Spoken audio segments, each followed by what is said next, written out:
कुछ Planck's quantum theory, black body radiation और photoelectric effect के बारे में डिस्कस किया था. So we were talking about the change from the classical mechanics to the quantum mechanics, जहाँ पे देयर वर फ्यू पॉइंट्स जो कि classical mechanics were not able to explain. You guys have certain issues in black body radiation और कुछ लोगों ने मुझे point out किया कि इस एक्सपेरिमेंट में क्या होना चाहिए जहाँ पे electron was hitting. So look, ये जो कंटेंट मैंने लिया था, this content was taken from NCERT and as it is जो स्टेटमेंट उसमें लिखा हुआ था that is what I have told you. अगर आपके पास फिजिक्स में कुछ और आता है तो then that is totally fine. So then there was a discussion, there was a point where हम लोग जो डिस्कस कर रहे थे कि अगर मैग्नेटिक फील्ड होगा तो ये पॉइंट ए में होना चाहिए या पॉइंट बी में होना चाहिए. अब I am not going into much detail in the physics क्योंकि that is not my area of expertise. But the thing is कि अगर जनरल इक्वेशन हम लोग देखें which is q v cross B, so velocity vector और magnetic field के vector को अगर हम लोग क्रॉस लेंगे वी क्रॉस बी, सो ये जो है वो नीचे आ रहा है. बट द थिंग इज कि अगर आप जैसे ही उसमें चार्ज मल्टीप्लाई करोगे तो then that will come in the upper side. So I would suggest कि आप इसको जो है वो अपने फिजिक्स वाले सर से डिस्कस करो तो he can give you a better answer rather than me. So I have also looked into this matter और बहुत सारे जगहों पे मैंने एज इट इज़ यही यही देखा है जो एनसीईआरटी में लिखा हुआ है. बट द थिंग इज कि NCERT can also be wrong और समवट डिफरेंट.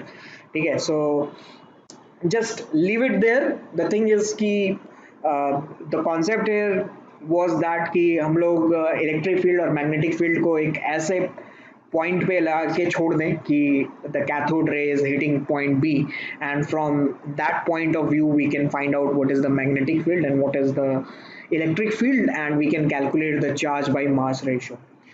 ठीक है, so if you guys need more details then as I suggest कि आप फिजिक्स के जो सर हैं, विप्लव सर जो हैं आप लोगों को ले रहे हैं, आप लोगों की क्लासेस ले रहे हैं, I can he can explain you better और he can give you the correct answer कि what will happen. But the thing is the content, whatever the content was there in NCERT, I have told you as it is. So moving on from this point, there was one graph जहाँ पे आप लोगों ने बोला कि there was a issue. So I have rectified that curve. I am coming back to the black body radiation. बहुत लोगों ने मुझे ब्लैक बॉडी रेडिएशन के भी बारे में बोला कि सर इसको आप फिर से एक बार एक्सप्लेन कीजिए. सो यस, ये जो कर्व था यहाँ पे जो हमारा इंटरसेप्ट आ रहा था, initially it was written h by e nu naught, जो कि that was wrong. it should be nu naught simply. जब आप stopping potential zero रखोगे तो then your nu will come to be nu naught. Okay, so this will be different. So coming back to the black body radiation, in black body radiation का जो mathematical aspect है that is not covered in chemistry, right? So what we do is कि we only study about the theory and how it is related to the quantum mechanics. So initially with the classical mechanics it was propose that कि as you increase the energy, the wavelength of the emitted radiation will decrease, right? So consider a scenario कि आपके पास एक red line हो और इसका lambda, और आपके पास एक ब्लू लाइन हो और उसका लैम्डा. ठीक है, so if I am saying कि लैम्डा रेड और लैम्डा ब्लू, ठीक है, तो इसमें से वी नो कि लैम्डा रेड जो है that will be more than lambda blue. But what about its energy? If we talk about the energy of the red and energy of the blue, so they are inversely related, right?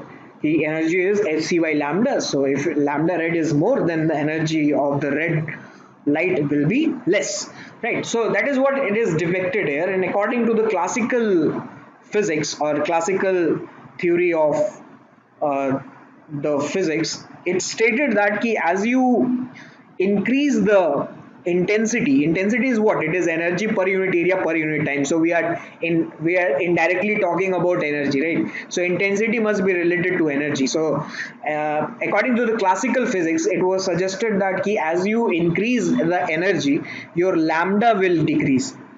Okay, so अगर हम लोग हर एक maxima point को connect करते जाएं तो जितने भी यहाँ पे मैक्सिमा पॉइंट होंगे वो सारे के सारे ऐसे कनेक्टेड होंगे और ये this curve must have been like this. ठीक है, so this was the classical approach but हाँ मैक्सिमम पॉइंट को कनेक्ट करने का मतलब है कि उसका हम एनर्जी प्लॉट कर रहे हैं, ठीक है। यहाँ पे हमने जो प्लॉट किया है वो इस टेम्परेचर पे हम इसका कर्व प्लॉट कर रहे हैं, ठीक है। अब चलो ठीक है, एक एक क्लासिकल एग्जांपल ले लेते हैं। अगर हमारे पास आयरन रॉड है और आयरन रॉड को अगर मैं हीट करूं तो आयरन रॉड पहले रेड दिखेगा, फिर ब्लू दिखेगा, ठीक है, फिर सॉरी रेड दिखेगा, फिर येलो दिखेगा, देन व्हाइट दिखेगा, एंड देन फिर अल्टीमेटली जाकर के ब्लू दिखेगा, ठीक है। सो द पॉइंट इज कि as you are increasing the temperature your energy radiated is also increasing but the lambda is decreasing, ठीक है। एंड वी कैन से कि energy is increasing. So what we are doing is कि हम लोग एक constant temperature पे हम लोग लैम्डास को जो है डिक्रीज करते जा रहे हैं। अगर आप लैम्डा को डिक्रीज करते जाओगे, ठीक है, कांस्टेंट लैम्डा पे, ये हम लोग मैक्सिमा इसलिए पॉइंट जो है वो प्लॉट कर रहे हैं क्योंकि this maxima is representing that कि इस टेम्परेचर पे T2 टेम्परेचर पे हमारे पास मैक्सिमम एनर्जी हमें कितनी मिल सकती है, ठीक है। तो ये आपका देखो जो कलर दिखा हुआ है वो कलर वाइज यहाँ पे गिवन है कि this is blue colour and this is representing the red colour, ठीक है। सो as you are increasing the energy your lambda should be decreasing, that is what it is representing, ठीक है। तो हर एक इसका जो मैक्सिमा है, अगर मैं मैक्सिमम मैक्सिमा को प्लॉट करूंगा या ज्वाइन करूंगा तो ये कर्व जो है वो हमें कुछ इस तरीके से मिलेगा। सही। हम्म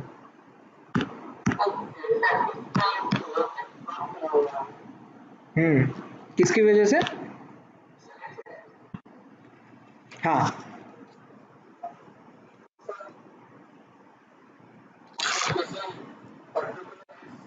हम्म,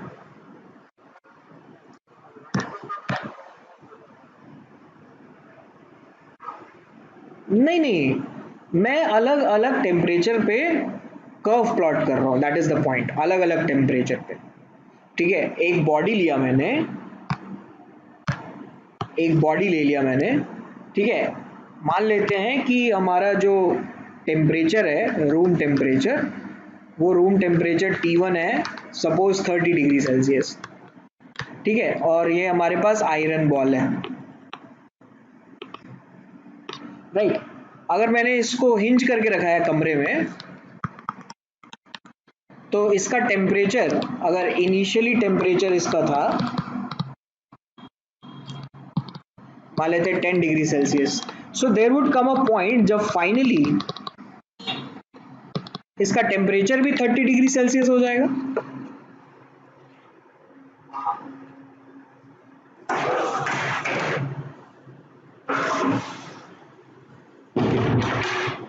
ठीक है।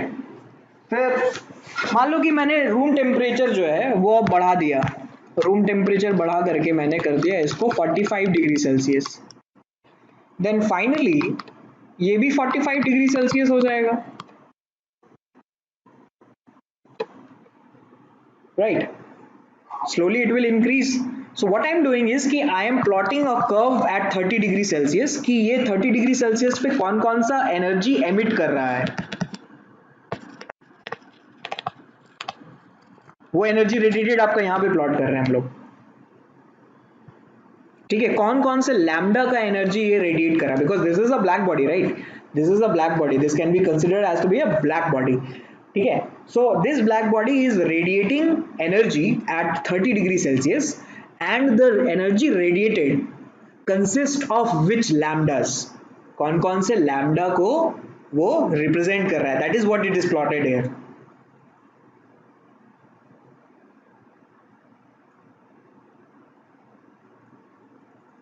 बोलो अब समझ में आ रहा है?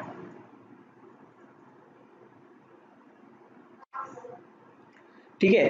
तो पॉइंट इज कि as much as heat you will be providing to this iron ball, आप इसको जितना एनर्जी प्रोवाइड करोगे ये उतना ही एनर्जी रेडिएट करेगा, दैट इज द पॉइंट. ठीक है. So yes, I was discussing about the classical approach कि अगर आप इसमें हर एक टेम्परेचर का जो मैक्सिमम एनर्जी है, हर एक टेम्परेचर का जो मैक्सिमम एनर्जी रेडिएटेड है, वो अगर प्लॉट करते रहो, तो according to the classical physics it suggested that it should increase increase and increase and increase, it should exponentially increase. That is what it is suggesting. ठीक है.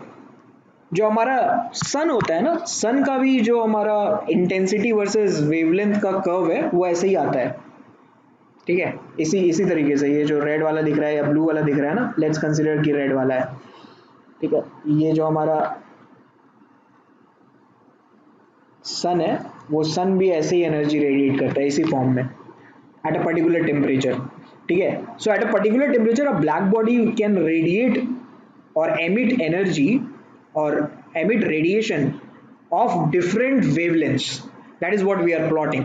ठीक है. So if you will see this plot of the energy versus lambda, you are going to get this curve, this type of curve, है ना.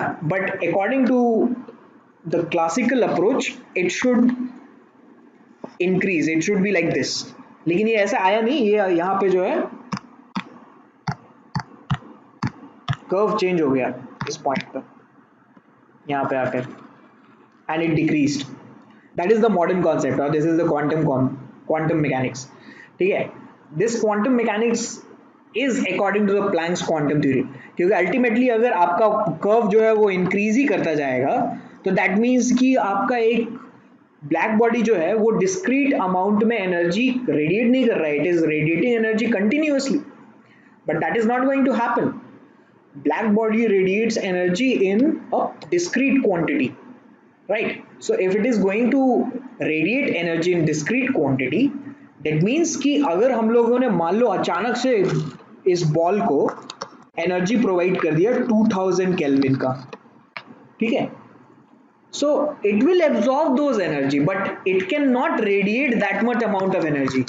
क्या आपको लगता है कि मान लो मैंने 25 डिग्री सेल्सियस से मैं अचानक से मैंने टेम्परेचर जो है वो 2000 केल्विन कर दिया एट अ टाइम, मतलब तुरंत जंप हो गया within few seconds, within few मिली सेकेंड्स.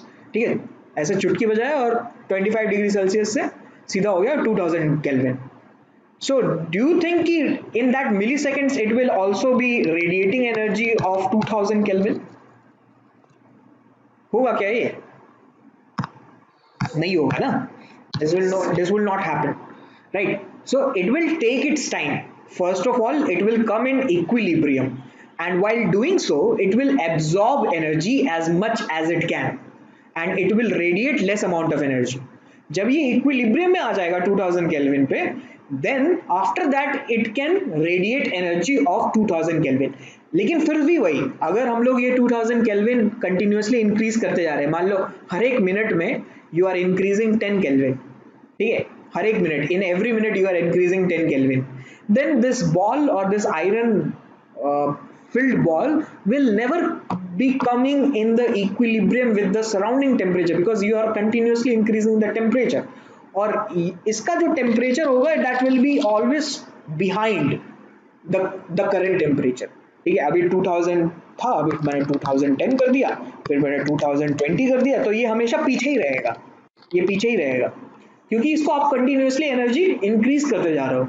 हाँ, हालांकि आप एनर्जी इसमें अब इंक्रीज कर रहे हो तो ये एनर्जी जो है वो रेडिएट भी ज्यादा करेगा.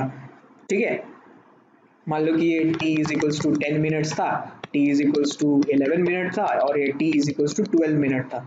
तो t इक्वल्स टू 12 मिनट में ये एनर्जी अभी जो एब्जॉर्ब कर रहा है वो 2020 केल्विन का एनर्जी एब्जॉर्ब कर रहा है, लेकिन ये अभी 2020 केल्विन का एनर्जी रेडिएट नहीं कर पा रहा है. ठीक है. Why? The reason being is कि it will radiate energy in discrete quantities, right? And because it is going to radiate energy in discrete quantities, its intensity or its energy radiated must decrease after certain point. ये कुछ point तक तो आ गया कि maximum energy release कर रहे हैं, लेकिन उसके बाद जो है वो आपका इंटेंसिटी डिक्रीज करेगा. ठीक है. अल्टीमेटली. और ब्लैक बॉडी रेडिएशन अगर आप लोगों को और पढ़ना है तो you can see S C Verma ठीक है, उसमें ब्लैक बॉडी रेडिएशन है, थोड़ा मैथमेटिकल एक्सपेक्ट है इसमें, थोड़ा स्टीवेंस कांस्टेंट वगैरह भी आता है, जो कि हम लोग केमिस्ट्री में जो है I am not going to deal with it. ठीक है, फ्रैंकली स्पीकिंग मैं भी भूल गया हूँ, काफ़ी दिन पहले मैंने भी पढ़ा था। बट द थिंग इज कि ये जो मैथमेटिकल एक्सपेक्ट है इसका, ये आप पूरा फिजिक्स में पढ़ोगे, that is completely in the physics. ठीक है, बट द पॉइंट इज कि हम लोग केमिस्ट्री में इससे क्या चीज़ गेन कर सकते हैं, what we are going to do with this theory. So जैसा मैंने लास्ट क्लास में बताया, आप इसको एक एनालॉजी की तरह ले सकते हो कि आपके पास एक डैम है and you are collecting water in one side of a dam, and now you want to release those water. So to release the water you must have to open the gates. ठीक है, आप जितना amount of gate open करोगे आपका water भी उतना ही flow होगा। Similarly, analogically, the temperature is gets and the energy which is it absorbing is water, and the radiating is the water which is being released to the other side of the dam. ठीक है, so if you are going to increase the temperature of any body, it will absorb energy according to that temperature, but it will not going to radiate energy at the same time.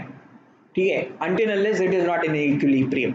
अगर वो equilibrium में आ गया तो then it can release energy, right. So ये जो decrease है ना, ये decrease, this decrease is suggesting कि हमारे पास जो एनर्जी है, that energy is being radiated in a quantized manner. Okay, otherwise अगर क्वांटाइज नहीं होता तो फिर ये इंक्रीज होता ही रहता है। आप लैम्डा जो है घटाते जाओ, आपका एनर्जी बढ़ता जाएगा बढ़ता जाएगा बढ़ता जाएगा अप टू इन्फिनिटी। ठीक है, हाँ,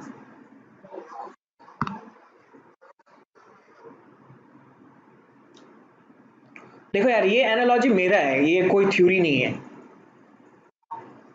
ठीक है, तो आप लिख लो, लिखना चाहते हो तो लिखो। चलो मैं लिखवा ही देता हूँ, चलो।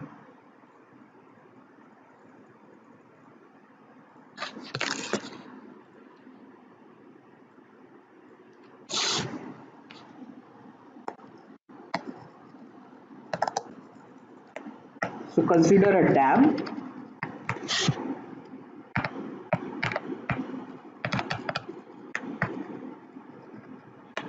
with water on one of its side,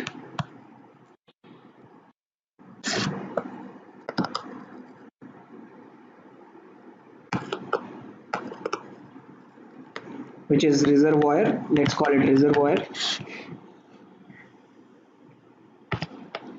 and no water on the other side.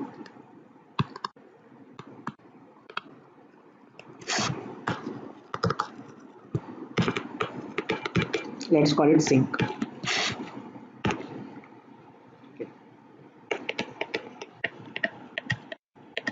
To release water,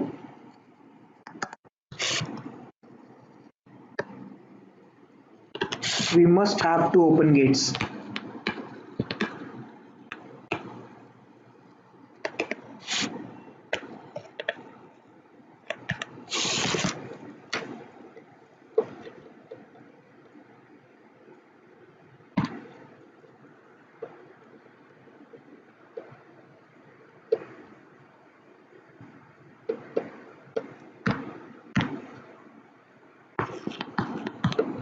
So analogy is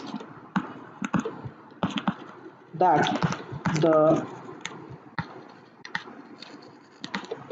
gates are temperature,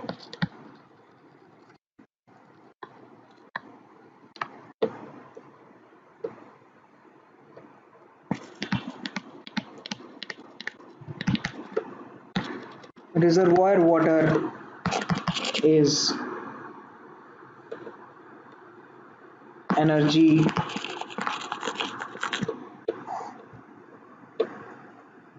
of surrounding,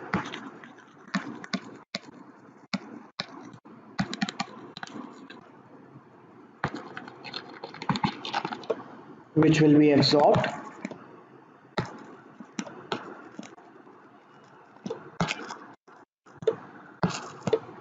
and sink is emitted radiation.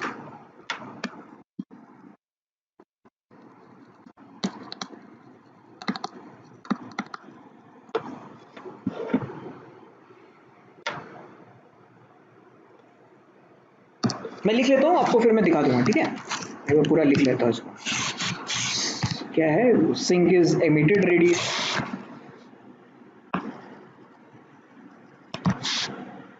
which will be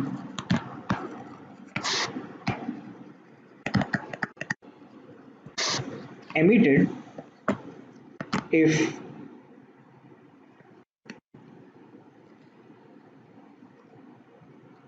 temperature is increased.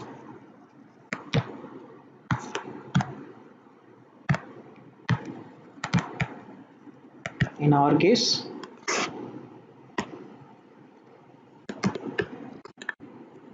water gates are opened.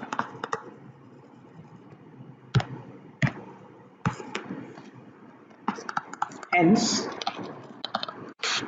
if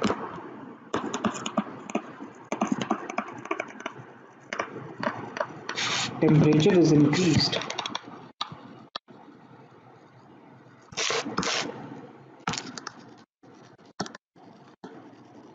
radiated energy also increases.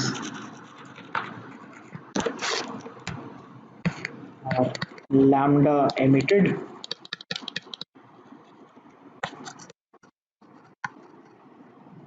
decreases.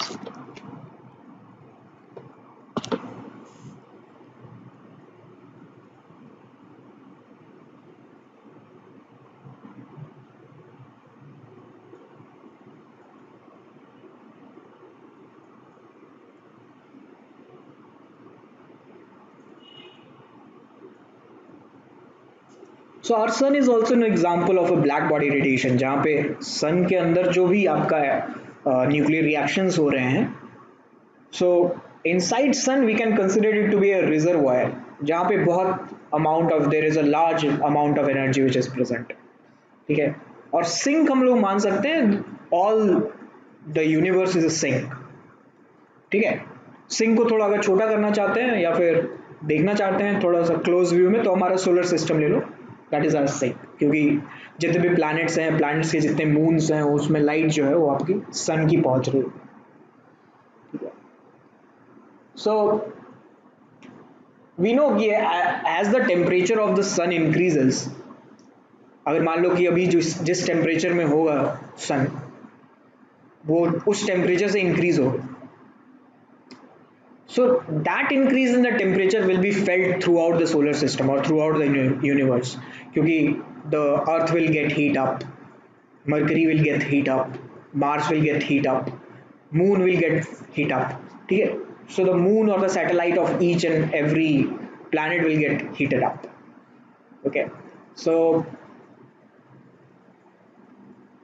if I'm considering this as a scenario कि if the temperature of the sun is constant right now, ठीक है, और जो भी हमारे पास sunlight हमें मिल रहा है, उस सनलाइट का अगर हम लोग एक इंटेंसिटी वर्सेस लैम्डा प्लॉट करेंगे, तो हमारा वही कर्व मिलेगा जो हमें पहले हमने अभी देखा था, ठीक है? उसमें से जो हमारा फर्स्ट पार्ट है, जहां से ओरिजिन से स्टार्ट हो रहा है कर्व, ओरिजिन से कर्व स्टार्ट हुआ, ऊपर बढ़ता गया, चलता गया, एक मैक्सिमम पॉइंट आएगा, फिर देन इट विल डिक्रीज, ठीक है? सो जो इनिशियली जब कर्व स्टार्ट हो रहा है, मैक्सिमा की तरफ जा रहा है, उसमें जो हमारा एनर्जी है दैट इज अल्ट्रावायलेट रेडिएशन, ठीक है? फिर जो मैक्सिमा जहां पे आ रहा है, उसका अगर हम लैम्डा देखेंगे तो दैट इज विजिबल लैम्डा, ठीक है? और उसके बाद मैक्सिमम जब अचीव हो गया, मैक्सिमम अचीव होने के बाद फिर से कर्व डाउन जा रहा है, तो देन फिर that will B infrared and वगैरह वगैरह जो भी आते हैं बाद में, ठीक है? सो द मैक्सिमम एनर्जी और द मैक्सिमम एनर्जी वाला जो हमारा लैम्डा है, जो हमें सन से मिल रहा है, this is just a fact, ठीक है, which is an interesting fact which is I am sharing with you, कि जो भी हमारे पास सन से जो भी एनर्जी आ रही है, उसमें जो मैक्सिमम एनर्जी वाला हमारे पास लैम्डा है, that is that is belonging to the visible radiation, ठीक है। That's why animals were evolved so that their eye can detect the visible light. हम लोग भी विजिबल लाइट जो है वो देख सकते हैं, right. So most of the things which are visible, because most of the energy which is being radiated by sun belongs to that lambda, which is 390 nanometer to 700 nanometers of the visible radiation. Okay, so initially जो हमारे पास classical example था कि जैसे हमने एक rod लिया, iron rod, उसको furnace में रख दिया, ठीक है, और उसको गर्म कर रहे हैं कंटिन्यूसली, ठीक है, तो इनिशियली वो रेड दिखेगा, फिर और आप हीट करोगे उसको तो येलो दिखेगा। तो इनिशियली हमने जो एनर्जी प्रोवाइड करी है वो कम एनर्जी है, obviously we are heating it up, we are providing it less energy right now. फिर जैसे जैसे आप उसका टेम्परेचर बढ़ाते जाओगे फर्नेस का, तो रॉड का भी टेम्परेचर बढ़ेगा, and thus if the temperature of the rod is increasing, then it will also radiate more amount of radiation, तो फिर येलो कलर में कन्वर्ट होगा, फिर वो वाइट कलर में कन्वर्ट होगा, which is a combination of yellow and green and so on, कुछ और कलर्स भी होंगे, ऑरेंज भी होगा उसमें, ठीक है। फिर देन अल्टीमेटली वो जाकर के आपको फिर वॉयलेट कलर का दिखेगा जब आप उसको मैक्सिमम टेम्परेचर पे पहुंचा दोगे, तो जब मेल्ट होने से जस्ट पहले जो उसका कलर होगा that will be violet. So according to the temperature, according to the different temperature, we can see कि इसमें जो लैम्डा है उसका लैम्डा जो है वो आपका डिक्रीज कर रहा है। So you increase the temperature, your lambda will decrease, your energy radiation will increase, ठीक है। So this analogy is not written anywhere. This is how I understand, or how I understood the black body radiation, कि ये particle nature का क्यों है। So the decreasing curve initially, जो यहाँ पे आपका decreasing curve आ रहा है, that is representing कि the energy which is being radiated is quantized, ठीक है। अगर क्वांटाइज नहीं होता तो फिर ये कंटिन्यूसली जो है वो मूव करता रहता है ऊपर की साइड, और जो कि हो भी रहा है एक्चुअली में। क्लासिकल मैकेनिक्स जो है वो गलत नहीं है किसी तरीके से। Classical mechanics was not able to find out the Planck's constant, which is the Planck's constant is what, 6.625 into 10 raised to the power minus 34 joule second. You can see this Planck's constant is so small that the classical physics was not able to find it out. मतलब ये इतना छोटा quantity कौन ढूंढ सकता है, कैसे ढूंढ सकते हैं, ठीक है। So the person who did it accordingly was known till now, ठीक है। सो द फाइनली अगर हम लोग सभी मैक्सिमम पॉइंट्स जो है वो मिलाते जाए, मान लो कि ये रेड आ गया, आपका ब्लू है, बीच में एक ग्रीन भी बना देते हैं,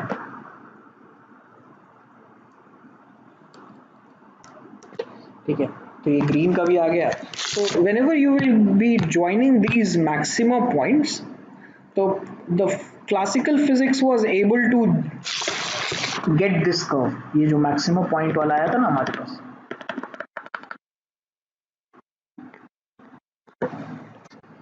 this curve was known, ठीक है। So this was according to the classical physics, but the modern physics or the quantum physics suggested कि नहीं, ये डिक्रीज भी होगा, ऐसा नहीं है कि सिर्फ इंक्रीज ही करता रहेगा।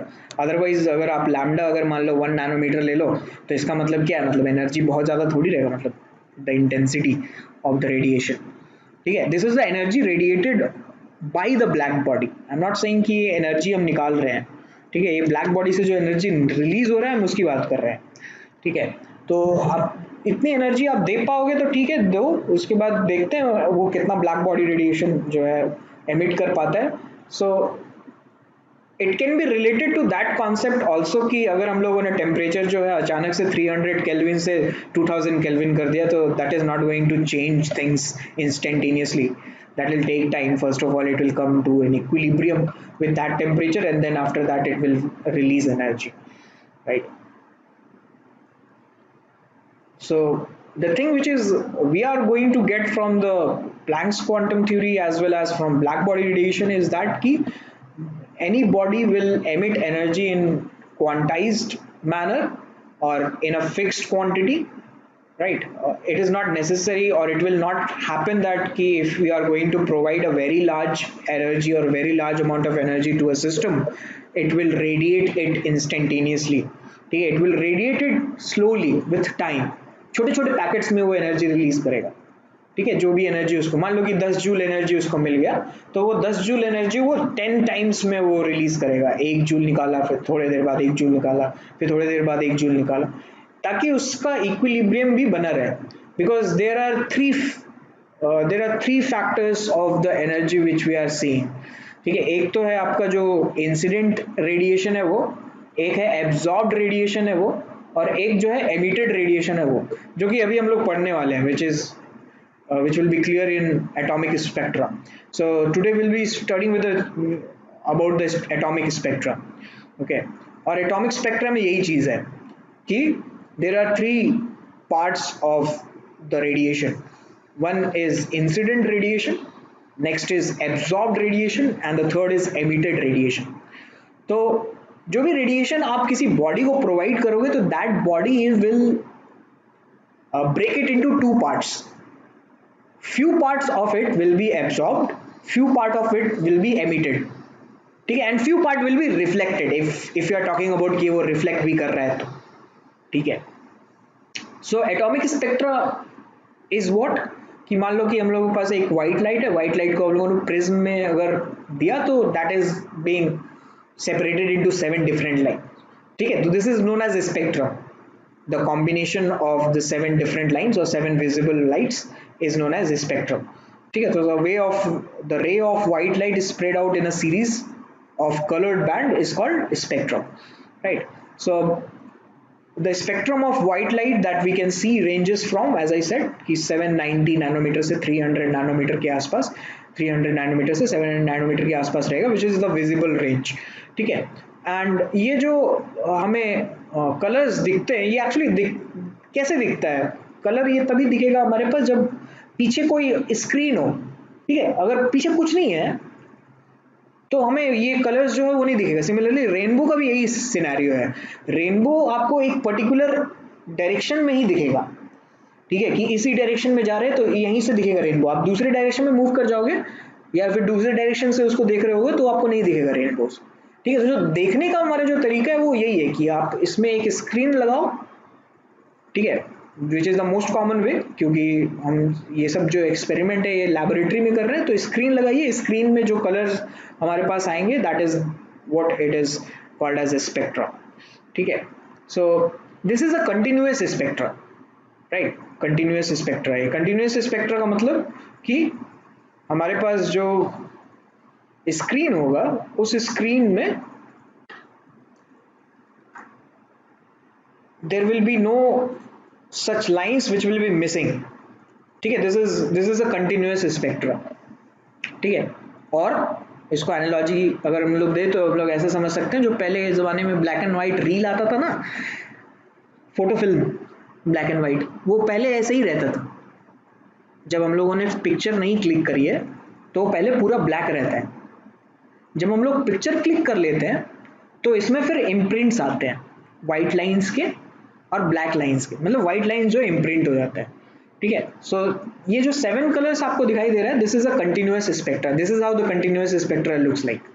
ठीक है, कि ईच एंड एवरी लैम्डा, हम लोग यहाँ पे लैम्डा प्लॉट कर रहे हैं इस डायरेक्शन में, ये हमारा लैम्डा है. ठीक है, या फ्रीक्वेंसी है, दोनों प्लॉट कर सकते हैं, दैट डिपेंड्स कि आप क्या ले रहे हो, लैम्डा ले रहे हो या फ्रीक्वेंसी ले रहे हो. और यहाँ पे हम लोग हर एक लैम्डा का लाइन प्लॉट कर रहे हैं. तो ये लाइन आपको दिखाई दे रहा होगा कि this line is continuous because there is no space in between them which is not filled. Every space is being filled. But according to the Planck's quantum theory, what he suggested कि आपके पास जो spectra आएगा that will be non-continuous, or rather saying कि इनके बीच में जो है कुछ जगह होगी।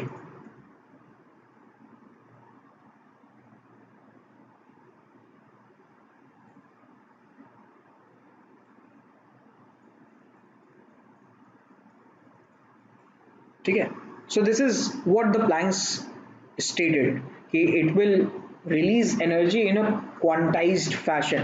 क्वांटाइज्ड फैशन का मतलब एक particular range of energy will be emitted, और particular range of energy will be emitted at a particular time. चलो टाइम के साथ इसको कनेक्ट नहीं करते हैं, गलत है, टाइम के साथ कनेक्ट करें, लेकिन समझने के लिए तो कह सकते हैं ना कि particular set of energy will be released each and every time, जब भी उससे एनर्जी रिलीज होगा तो। So this is discontinuous spectra.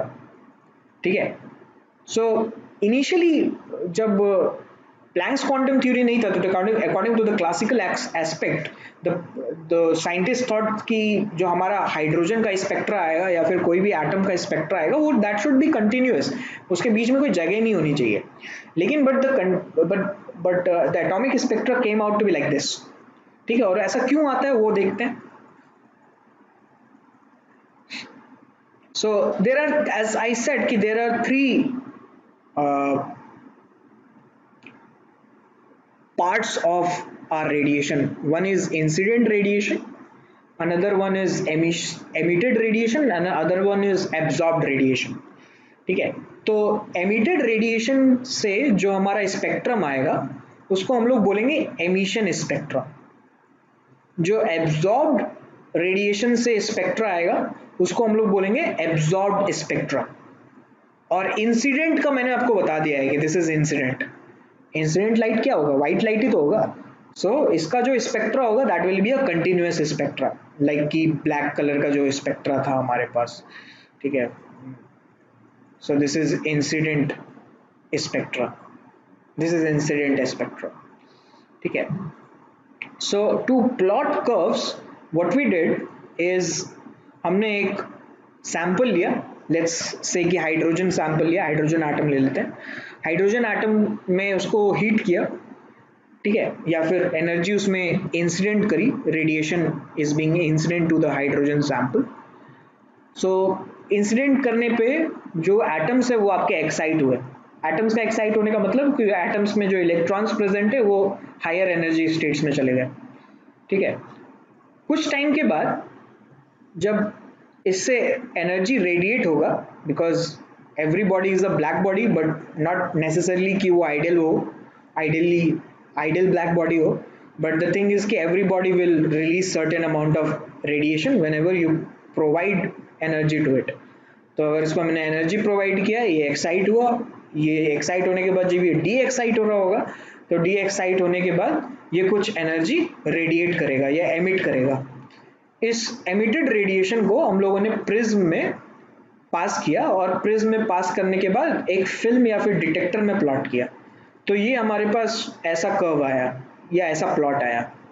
ठीक है, यहाँ पे आपको जितना भी दिख रहा है ये ब्लैक वाला पार्ट, ये ब्लैक वाला पार्ट जो है वो आपको दिखा रहा है कि ये सब लैम्डा हमें मिला है, और बाकी के जो इतना भी लैम्डाज रह गए वो सारे आपको कलर्स में दिख रहे होंगे, जैसे ग्रीन, येलो, रेड, ठीक है, ब्लू।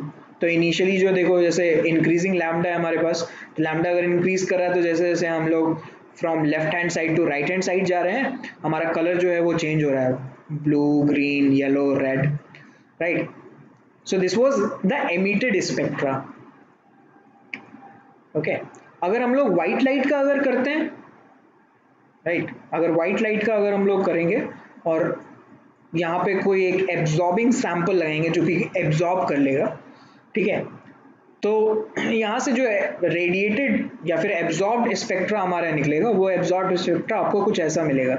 ये इन दोनों कर्व को आप देखो, इन दोनों कर्व में आपको ये दिखाई दे रहा होगा जहाँ पे भी कलर्ड वाला है, एमिशन स्पेक्ट्रा में जहाँ कलर आया है, और एब्जॉर्प्शन स्पेक्ट्रा में जहाँ ब्लैक है, वो दोनों सेम जगह है।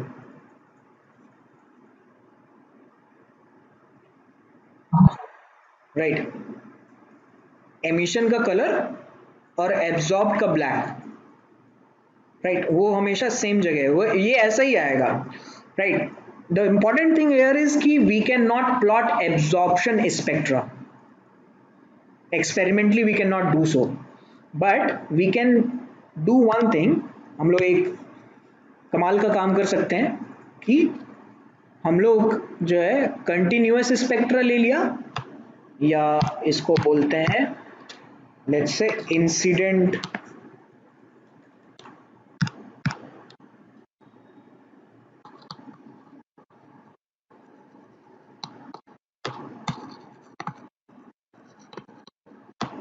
ठीक है। आई गेस कि there is no such thing as a incident spectra, I am saying कि ये इंसिडेंट लाइट का जो स्पेक्ट्रा है वो है, ठीक है।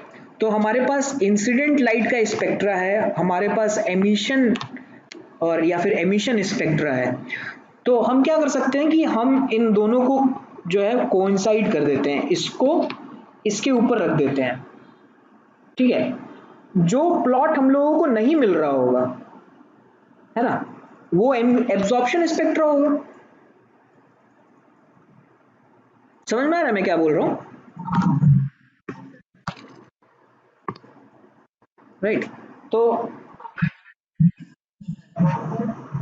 इस हाँ equals to incident spectra, exactly yes.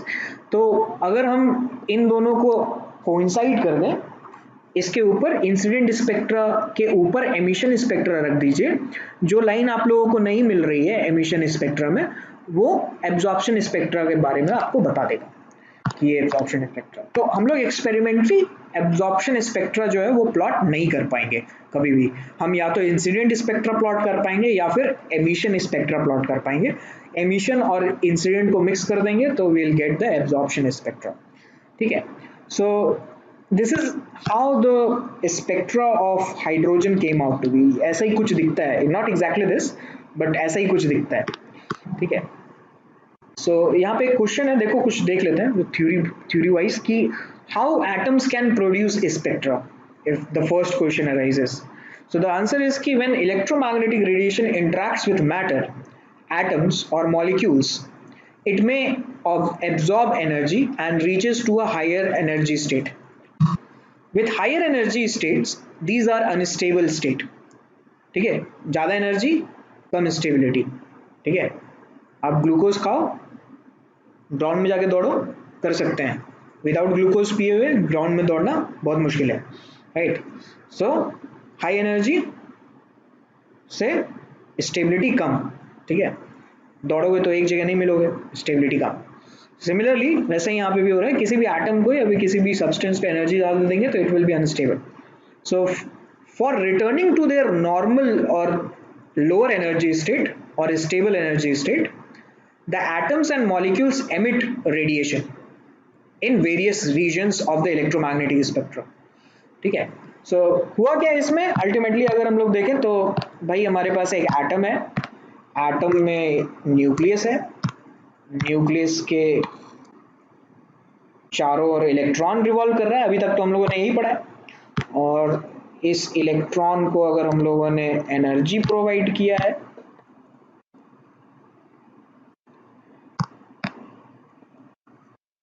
इस इलेक्ट्रॉन को अगर हम लोगों ने एनर्जी प्रोवाइड किया है तो this electron will move to higher state. ये एनर्जी लेकर के जंप करेगा हायर एनर्जी स्टेट्स में और ये आपको यहां मिल जाएगा इलेक्ट्रॉन। फिर एनर्जी गेन करने के बाद ये कब हुआ है, कैसे हुआ ये कारनामा, जब हम लोगों ने इसमें h nu amount of energy दिया तो इलेक्ट्रॉन एक्साइट हो गया। This process is known as excitation.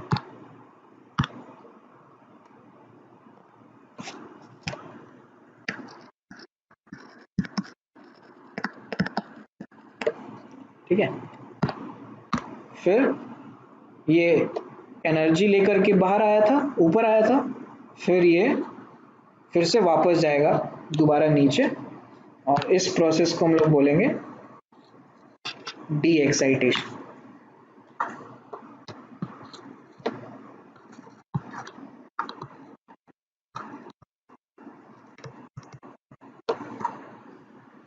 ठीक है। जब डी एक्साइट होगा तो then it will release certain amount of energy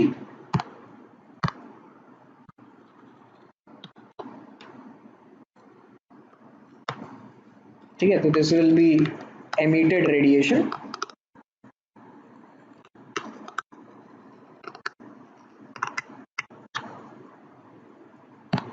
और ये जो है आपका इंसिडेंट रेडिएशन है, इसको न्यू 1 कह देते हैं और इसका न्यू 2 कह देते हैं। कोई ज़रूरी नहीं है कि सेम ही हो, न्यू 1 और न्यू 2 सेम भी हो सकता है, नहीं भी हो सकता।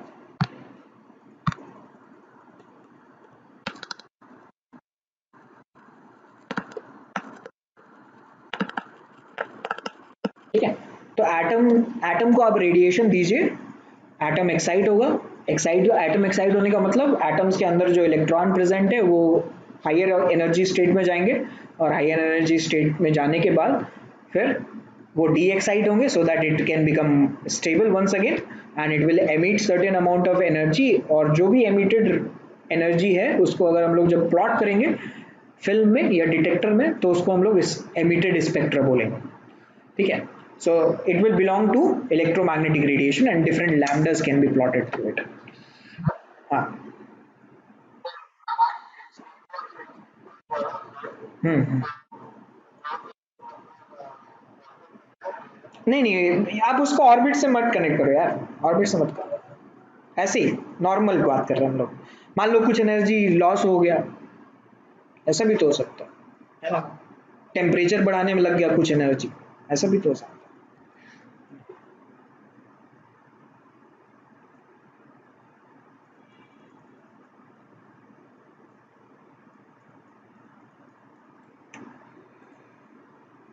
सो इस तरीके से दो स्पेक्ट्रा हम लोग जो है प्लॉट कर सकते हैं। यहाँ डेफिनेशन है आपका, एमिशन स्पेक्ट्रा किसको बोलते हैं, the spectrum of radiation emitted by substance that has absorbed energy is called emission spectrum. The absorption spectra is like photographic negative of an emission spectra. ठीक है, वही है, इसका नेगेटिव है। कंटिन्यूम ऑफ रेडिएशन इस मतलब इसमें वही चीज लिखा हुआ है कि एब्जॉर्प्शन स्पेक्ट्रा जो है आप उसको प्लॉट नहीं कर सकते, आप कंटिन्यूस स्पेक्ट्रा एमिशन स्पेक्ट्रा से एब्जॉर्प्शन स्पेक्ट्रा निकाल सकते हो। ठीक है, so the missing wavelength which corresponds to radiation absorbed by matter leave dark spaces in the bright continuous spectra। दोनों दोनों जो है वो कंटिन्यूस स्पेक्ट्रा ही है, लेकिन इसमें कुछ ब्लैक स्पॉट्स जो हैं वो प्लॉट नहीं हुए हैं, वो दिखाया जा रहा है, बाकी जो है चीज़ें वो प्लॉट हो रखी हैं उसमें। ठीक है, the emission spectra of atom in the gas phase, on the other hand, do not show a continuous spread of wavelength from red to violet. Rather, they emit light only at a specific wavelength with dark spaces between them. ठीक है, तो इसमें ये यही बोला जा रहा है कि आपका ब्लू से रेड जो है या वायलेट से रेड आपको कंटिन्यूसली नहीं दिखेगा, जैसे आपको ऑरेंज नहीं दिख रहा होगा इसमें। ठीक है, और कुछ कलर्स और नहीं दिखते हैं, राइट। तो बाकी जगह जो कलर्स नहीं दिख रहे हैं वहाँ पे कलर्स के बीच में जो है आपके पास डार्क स्पेसेस है, राइट। और ऐसे स्पेक्ट्रा को हम लोग लाइन स्पेक्ट्रा बोलते हैं या फिर एटॉमिक स्पेक्ट्रा बोलते हैं। ठीक है, because emitted radiation is identified by appearance of the brightness और bright lines in the spectrum. This is line spectrum. Okay,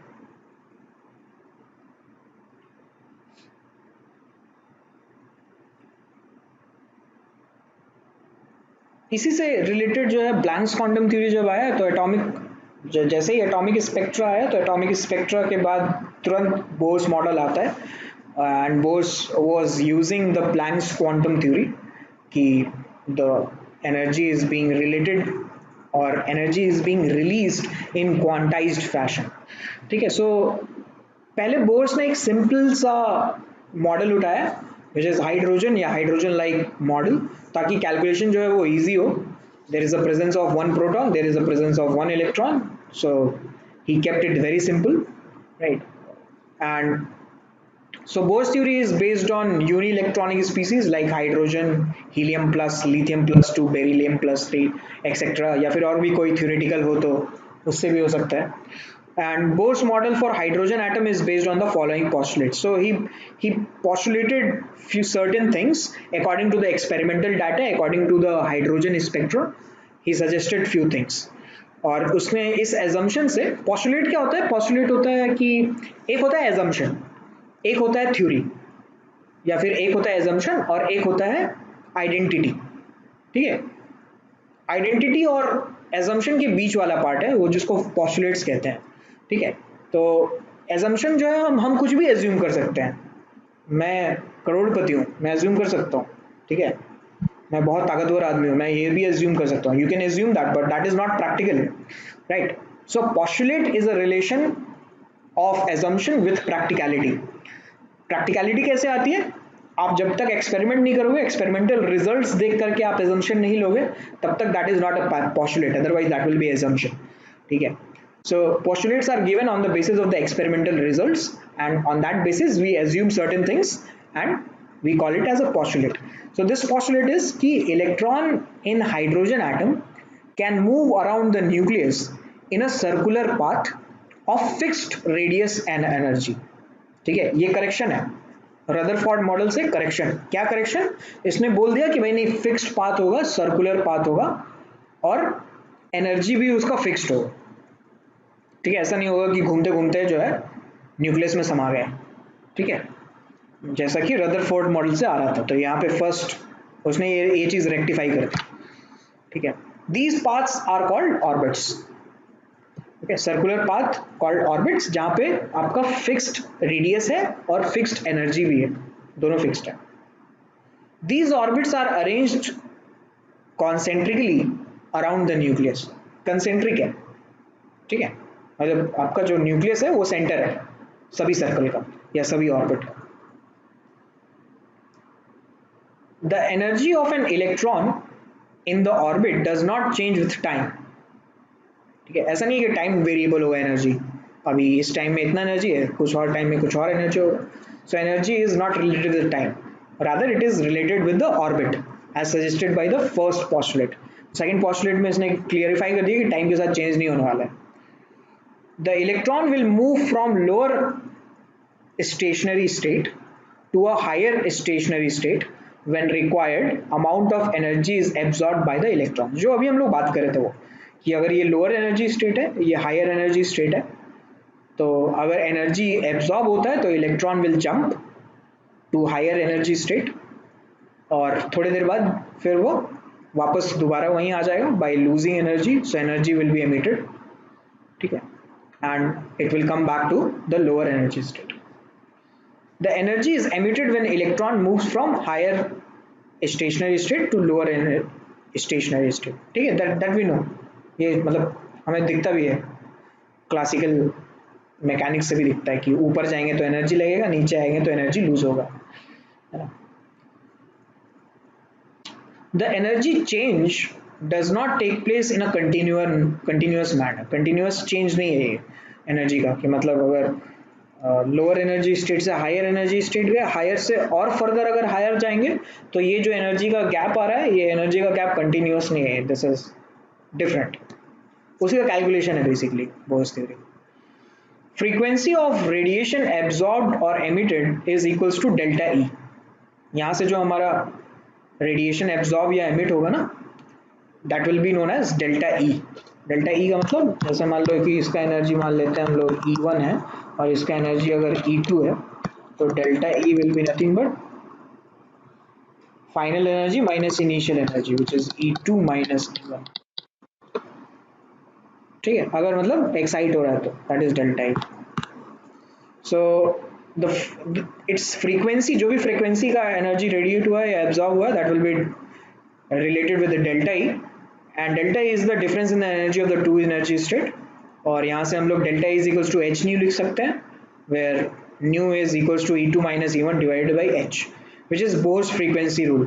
this is Bohr's frequency rule, ठीक है, where EI is the energy of the ith state, E2 मतलब second state, E1 मतलब first state। Next important जो इसका postulate है, which is the angular momentum of electron is quantized, ठीक है, M V R is equals to N H upon two pi, right. और ये postulate ना एक्सपेरिमेंटल डाटा देख करके आया है बोहर का, ठीक है। Now we can prove it, लेकिन उस टाइम पे Bohr was unable to prove it. That is one of the major drawback of Bohr's theory, कि he could not explain, yeah, he could not prove mathematically how he came to the result of mvr is equals to nh upon 2 pi, ठीक है। So where m is the mass of electron, v is the velocity of electron, r is the radius of the orbit in which the electron is revolving, n is any integer, h is Planck's constant, और 2 pi तो we know कि mathematics है, ठीक है. So electrons can move in orbit where its angular momentum is either h by 2 pi, 2h by 2 pi, 3h by 2 pi. So he quantized it, ठीक है, fix कर दिया उसने. Radiation is emitted or absorbed only when the transition of electron takes place from one quantized value of angular momentum to the another. Therefore, Maxwell electromagnetic theory does not apply here. That is why only certain fixed orbits are allowed. Maxwell electromagnetic theory क्या था? वो ये कह रहा था कि अगर electron जो है वो रिवॉल्व करेंगे या किसी भी चार्ज स्पीसी को अगर आप एक्सेलरेट करते हो तो it will lose energy via electromagnetic radiation. तो अगर आप जब आपने इसमें एंगुलर मोमेंटम फिक्स कर दिया है तो इसका मतलब है कि आपने उसमें चेंज इन द मोमेंटम को भी फिक्स कर दिया. There is no change in the momentum क्योंकि आपका एंगुलर मोमेंटम आपका फिक्स्ड है, तो आपका change in the angular momentum वो भी फिक्स्ड है, आपका एनर्जी भी फिक्स्ड है. तो आपका जब एनर्जी भी फिक्स्ड है तो you can not apply the Maxwell electromagnetic theory because energy change नहीं हो सकता, तो रेडिएट कैसे करेगा एनर्जी, ठीक है. So according to the simple जो हमारा है, this is the classical way of understanding it. इसी तरीके से हम लोग सन और अर्थ का भी काम कर सकते हैं जो ग्रेविटेशनल फोर्स का आता है वैसे. So we have a nucleus, एक ऑर्बिट है, यहाँ इलेक्ट्रॉन रिवॉल्व कर रहा है, अंदर की डायरेक्शन में हमारे पास इलेक्ट्रोस्टैटिक फोर्स लगेगा एंड बाहर की डायरेक्शन में हमारे पास सेंट्रीफ्यूगल फोर्स लगेगा. सो F electrostatic will be equals to F centrifugal because the electron is not moving in any direction, fixed है, ठीक है. तो इलेक्ट्रोस्टैटिक फोर्स क्या होगा, K Q1 Q2 by R square और सेंट्रीफ्यूगल होगा mv स्क्वायर by R, ठीक है. where Q1 Q2 are the charge on the nucleus and the electron. तो Q1 is the charge on the nucleus जिसको हम लोग Ze बोल रहे हैं, where Z is the number of protons which is equals to the number of electron अगर atom आपका neutral है तो, या फिर atomic number. Q2 is charge on electron जो है वो आपका E हो जाएगा, ठीक है, which is 1.6 into 10 raised to the power minus 19 coulomb, ठीक है. ये इसका चार्ज होगा. R is the radius of the orbit, m is the mass of electron and v is the velocity of the electron. k को हम लोग लिख सकते हैं, k is 9 into 10 to the power 9 which is Coulomb's constant, या फिर 1 by 4 pi epsilon naught भी लिख सकते हैं where epsilon naught is permittivity of the free space. epsilon naught का ये वैल्यू होता है 8.85 into 10 to the power minus 12 kg inverse metre minus 3 और ये ampere square. Using equation 1 and 2, 1 और 2 जो यूज कर रहे हैं, ये सेकेंड इक्वेशन है और ये फर्स्ट इक्वेशन, ठीक है. इन दोनों इक्वेशन को यूज करके हम लोगों को क्या लाना है, हम लोगों को रेडियस कैलकुलेट करना है, वेलोसिटी कैलकुलेट करना है, ठीक है. दो वेरिएबल और दो इक्वेशन है हमारे पास, तो इन दोनों इक्वेशन को हम लोग सॉल्व कर सकते हैं. तो जैसे सेकेंड इक्वेशन में क्या कर रहे हैं हम लोग, Q1 Q2 by R square, तो k z e into E by R square equals to M V square by R. ऊपर नीचे मैंने m मल्टीप्लाई कर दिया है, तो यहां से ये आपका आ गया m स्क्वायर वी स्क्वायर, ठीक है. और m square V square by M V R ना, अच्छा हाँ ठीक है. सो यहाँ पे ऊपर आ गया आपका k z e स्क्वायर, और अगर हम लोग r इधर मल्टीप्लाई कर देते हैं तो ये आपका एम वी आर का स्क्वायर आ गया, right, divided by 1 by M R. So M V R का स्क्वायर की जगह हम लोग N H upon 2 pi put कर देते हैं, तो यहाँ से आपके पास r का रिलेशन आ गया, दिस इज r. देख लो एक बार, डाइजेस्ट कर लो अच्छे से इक्वेशन. सभी कांस्टेंट की वैल्यूज पुट करेंगे, h, पाई, m, k और e. तो हमारे पास रेडियस जो आएगा that will be 0.529 N square by Z angstrom, ये आर्मस्ट्रॉन्ग में है value, 1 angstrom is 10 raised to the power minus 10 metre.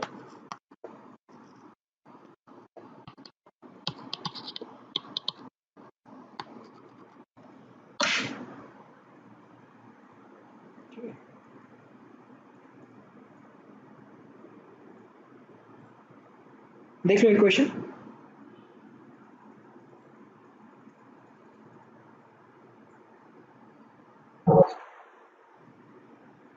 कहीं गड़बड़ हो तो बताना इक्वेशन, ठीक है, हो सकता है टाइपिंग करने में गलती हो गई।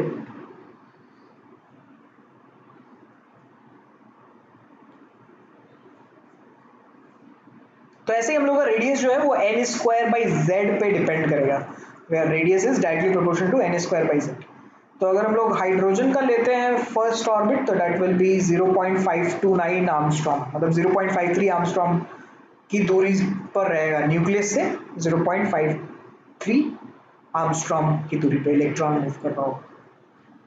ठीक है, हमारे पास आर आ गया तो फिर वेलोसिटी भी निकाल सकते हैं। So M V R is equal to N H upon 2 pi use किया मैंने यहाँ पे, और velocity is equal to N H by 2 pi M R. R का value just as it is put कर देते हैं यहाँ से इक्वेशन 3 से। ठीक है, तो यहाँ से वेलोसिटी आ गया हमारे पास।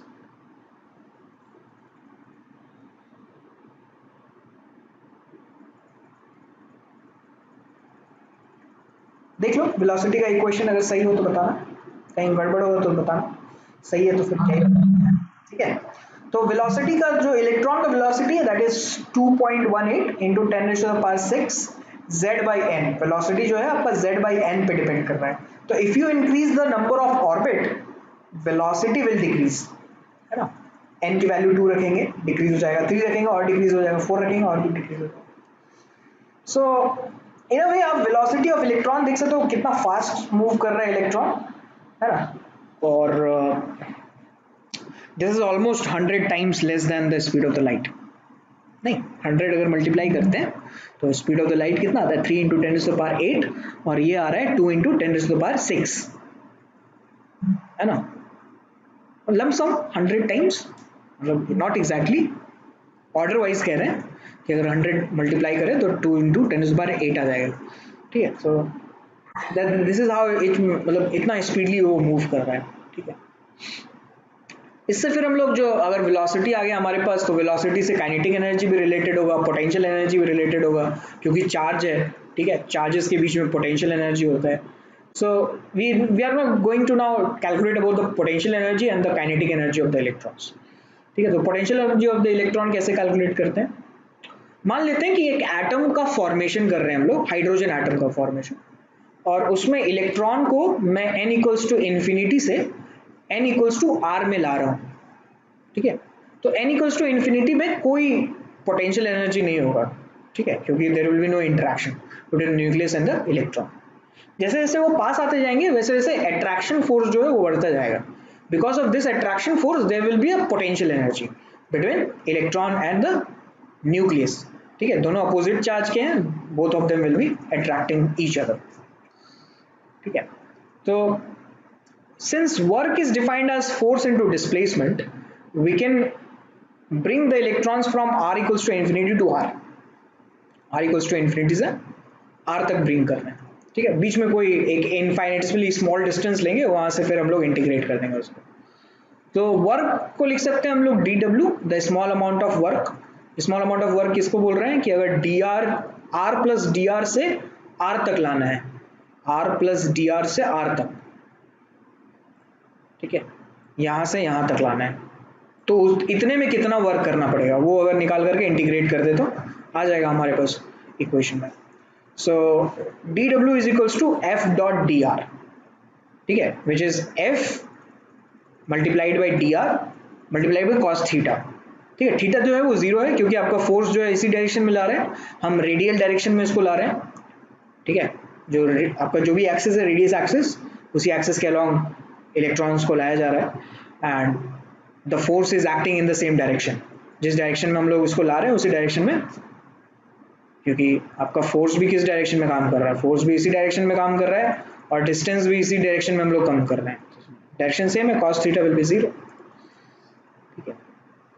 सो यहाँ से हम लोग वर्क निकाल सकते हैं फ्रॉम इन्फिनिटी टू आर, तो ये आपको हो जाएगा integration of F D R, infinity से लेकर के आर तक इंटीग्रेट करना है।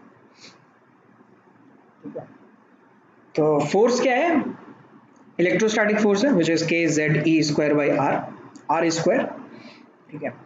इसको इंटीग्रेट किया तो देखो इंटीग्रेट करने के बाद हमारे पास पोटेंशियल एनर्जी ये आ गया, लिमिट्स पुट करने के बाद, राइट।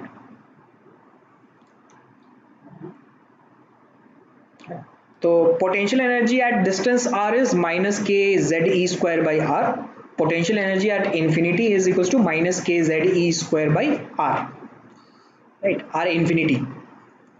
हम अगर ये एज्यूम कर लें कि potential energy at infinity is zero, तब जाकर के हमारे पास पोटेंशियल एनर्जी आ जाएगा एट अ डिस्टेंस आर, और potential energy of the nth orbit, ठीक है, के Z E square by R, R की जगह मैं बस वैल्यू पुट कर रहा हूँ जो आर का इक्वेशन आया था ना, ये वाला इक्वेशन, ये इक्वेशन मैं इसमें पुट कर रहा हूँ, ठीक है, यहाँ पे। तो यहाँ से पोटेंशियल एनर्जी भी आ गया, where P N is the potential energy of the nth orbit. अगर जीरो नहीं लेते आर इक्वल्स टू इन्फिनिटी पे पोटेंशियल एनर्जी, मान लो कि वहां पे 2 लेते हैं, ठीक है, तो ये इक्वेशन जो है वो इंटैक्ट रहता, ऊपर वाला ये जो हमारे पास इक्वेशन आया था, या एज इट इज ऐसे यूज करते। अब हम लोगों ने जीरो एज्यूम कर लिया तो इसलिए यहाँ पे कुछ आ नहीं रहा है।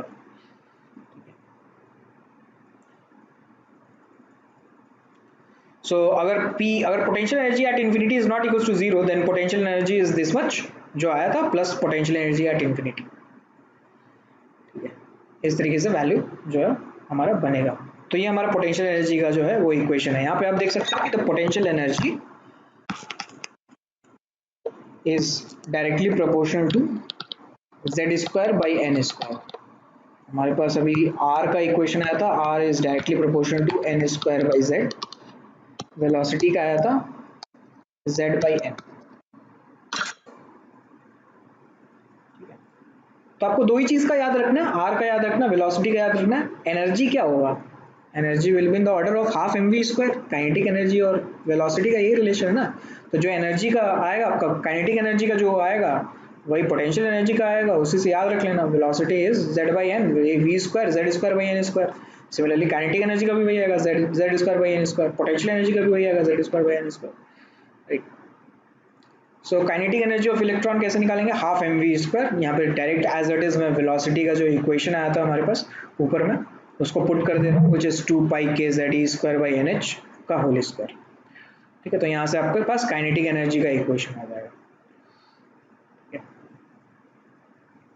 काइनेटिक एनर्जी का इक्वेशन और पोटेंशियल एनर्जी का इक्वेशन अगर आप देखोगे तो देखो, जैसे minus potential energy is minus 4 pi square M K square Z square E raise to the power 4 divided by N square Z square, और यहाँ देखो kinetic energy is 2 M pi square K square Z square E raise to the power 4 divided by N square H square, है ना।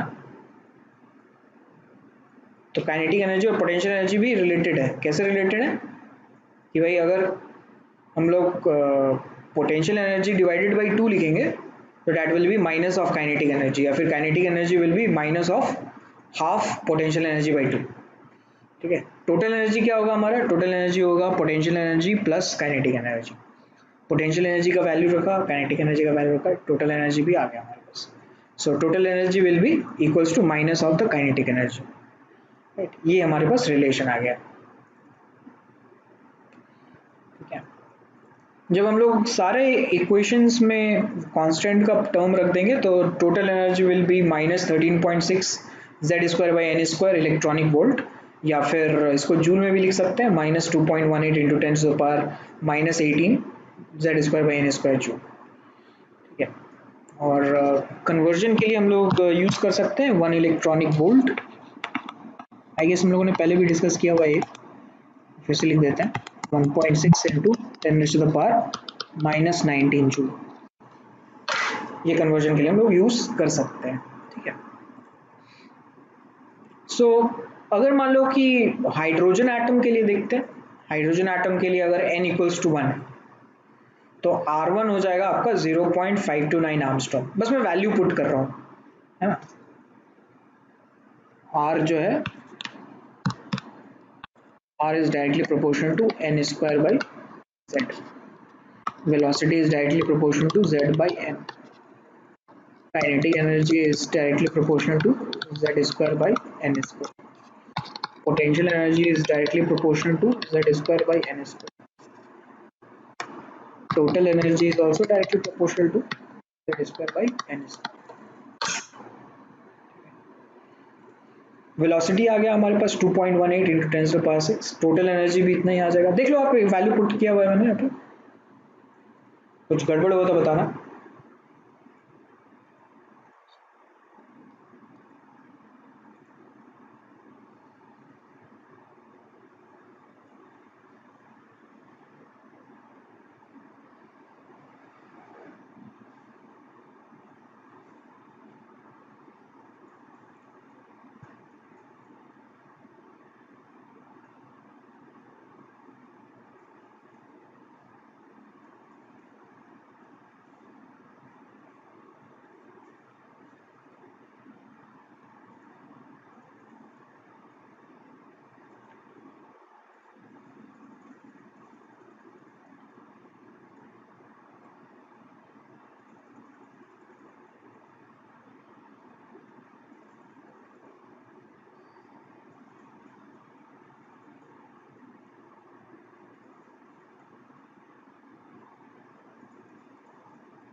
ठीक है। सो इस तरीके से टोटल एनर्जी, रेडियस या वेलोसिटी हम लोग जो है निकाल सकते हैं। यहाँ पे आप देख सकते हो कि 13.6 इलेक्ट्रॉनिक वोल्ट है, n इक्वल्स टू 2 पे आ गए तो -3.4 आ गया, और n इक्वल्स टू 3 पे आ गए तो -1.51 आ गया। तो ये कांस्टेंट डिक्रीज नहीं हो रहा है। यही इसमें पोस्टुलेट में भी मेंशन था, जो हमारा बोर्स का पोस्टुलेट था ना, आ गया।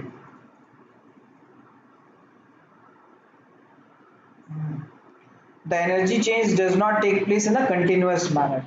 तो ये पोस्टुलेट इसी एनर्जी के इक्वेशन से प्रूव हो जाता है। ठीक है, पहले पहले एक्सपेरिमेंटली प्रूव हुआ था, मैथमेटिकली भी प्रूव हो गया है। देखो कुछ क्वेश्चन है इसी के रिलेटेड, इक्वेशन से रिलेटेड, आप एक बार घर पे ट्राई करना इन इक्वेशंस को सॉल्व करने की। कैसे, ये बस दो हमारे पास जो है वो इक्वेशन है, K Q1 Q2 by R square is equals to M V square by R, और M V R is equals to N H upon 2 pi. यही दो गवर्निंग इक्वेशन से इतना सारा इक्वेशन जो है हमारे पास बन के आता है। तो एक बार घर पे आप ट्राई करके देखना कैसे सॉल्व होता है। आप सॉल्व करोगे, आपको प्रैक्टिस रहेगा, तो मान लो कि आप इक्वेशन भूल गए एग्जामिनेशन में, तो आप तुरंत वहीं पे जो है प्रूव भी कर सकते हो निकाल कर इन दोनों इक्वेशन। देखो क्वेश्चन नंबर 25, मैसेज करो मुझे आंसर। 25, 26, 27। 27 का 27 का 3 क्वेश्चन है, 1 2 3 4, ठीक है, सबका वैल्यू चाहिए।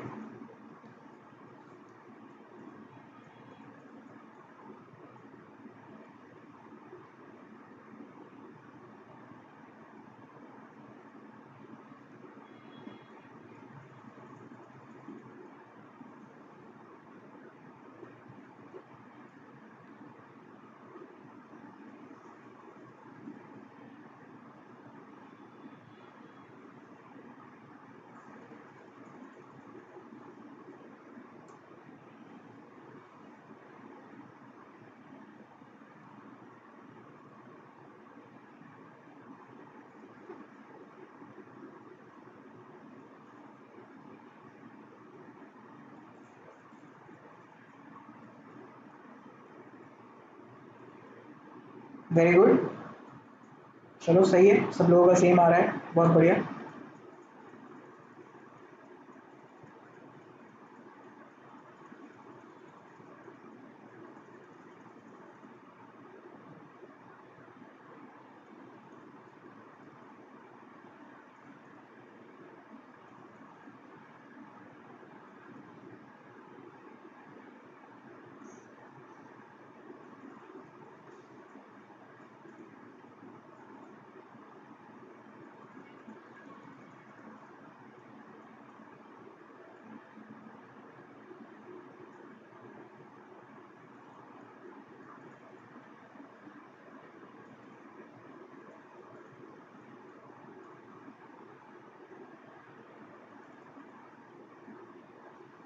वेरी गुड शुभम, सही आ रहा है.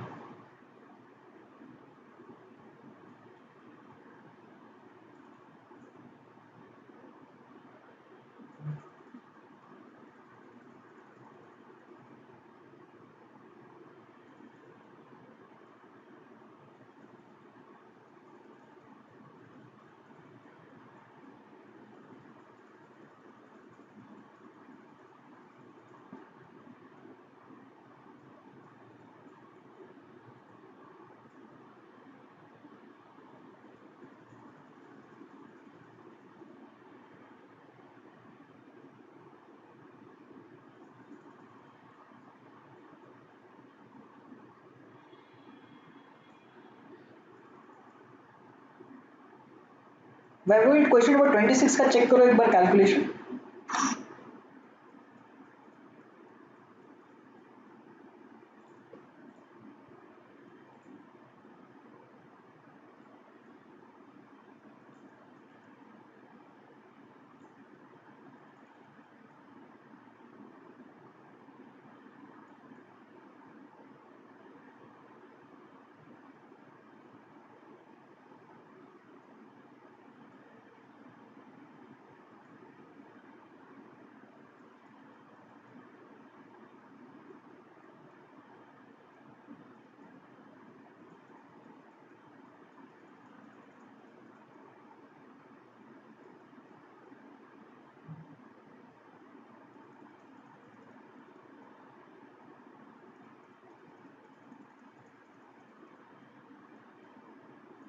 वैभव, फिर से चेक करो क्वेश्चन नंबर 26. नहीं नहीं आया अभी तक, सही नहीं है वो.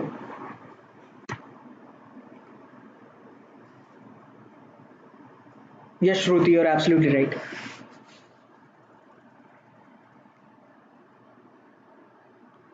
यस चंद्रचूड़, आपका भी सही है, क्वेश्चन नंबर 27 भी सही है.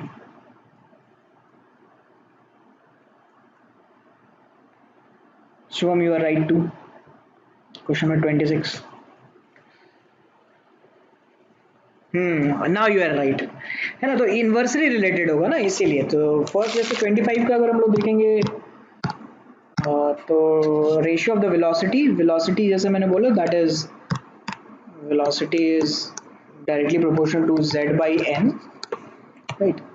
So ratio of the velocity of the electron in the third and the fifth orbit of the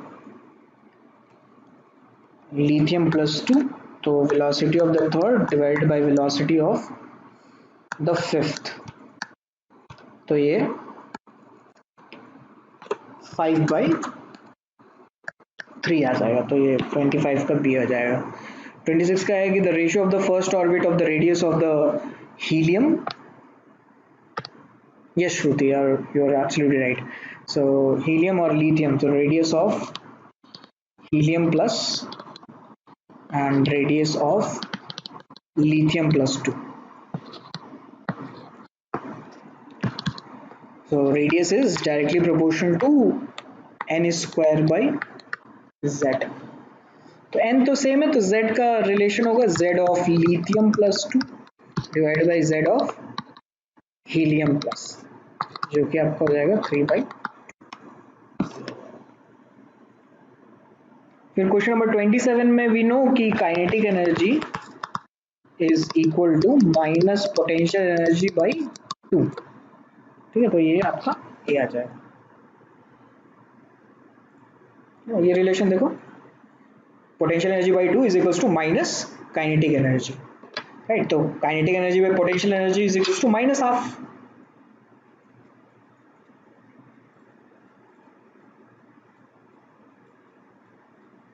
second वाले का बताओ, क्वेश्चन नंबर 27 का पार्ट सेकंड.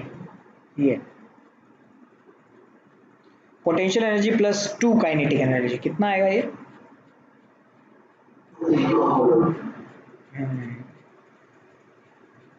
थर्ड वाला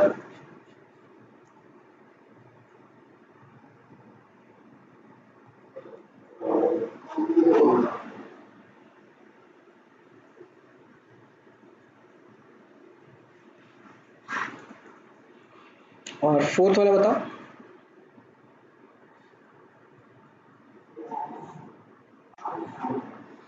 माइनस माइनस वन आएगा नहीं. So we are using this relation itself. So second वाले में जैसे है potential energy plus two kinetic energy, potential energy plus two kinetic energy is zero. Potential energy by total energy, potential energy by total energy ये to आ जाएगा इसी equation से अगर हम लोग देखेंगे तो. फिर kinetic energy by total energy, kinetic energy by total energy minus one, right. Question number 28 देखो.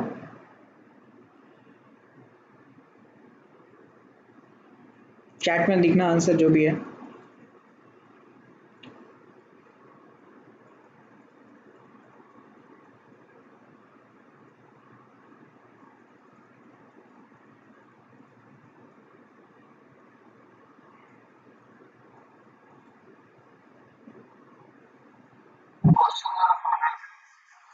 बोर्स थ्योरी के हिसाब से देखो, according to the Bohr's theory, E N is total energy, K N is kinetic energy, V N is potential energy, R N is the radius of the nth orbit.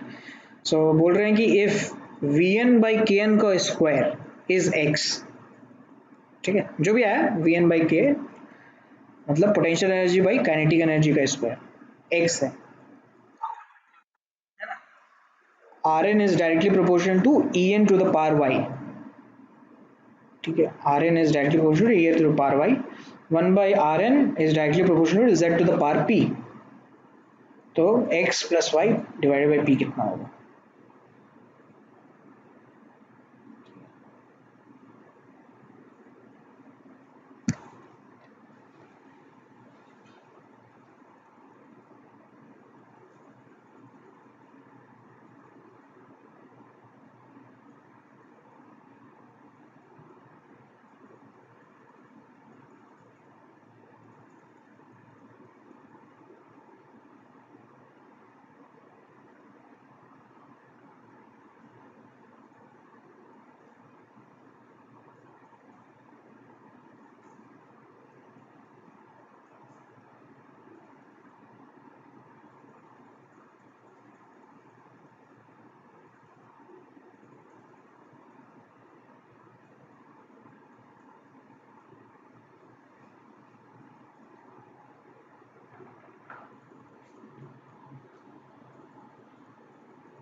हाँ,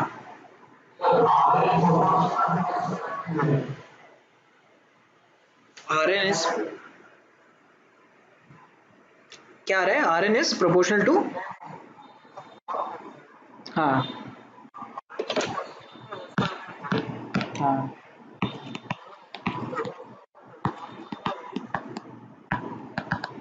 हाँ.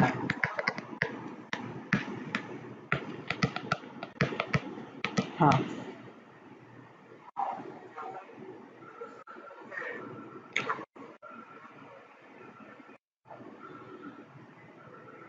फिर से बोलो. हाँ.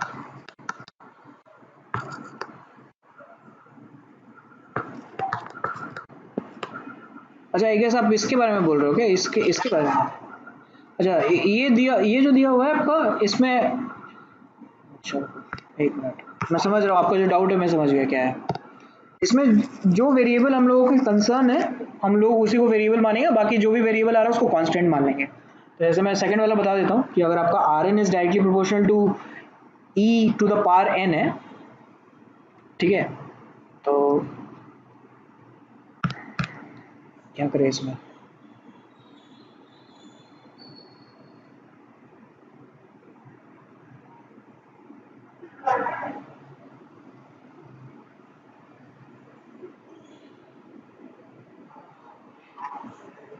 नहीं, z कांस्टेंट है।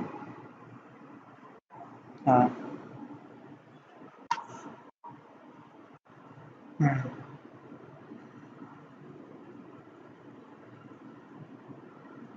मतलब आपको अगर बोला है कि R N is proportional to E to power N, तो इसमें आप ये ले लो, R N is proportional to E to power N to the power Y.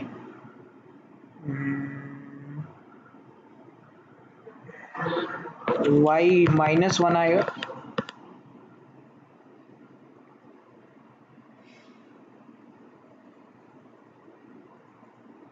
मतलब basically Rn is directly proportional to n square and En is inversely proportional to 1 by n square। Z constant मानना पड़ेगा। हाँ, Z constant मानना पड़ेगा।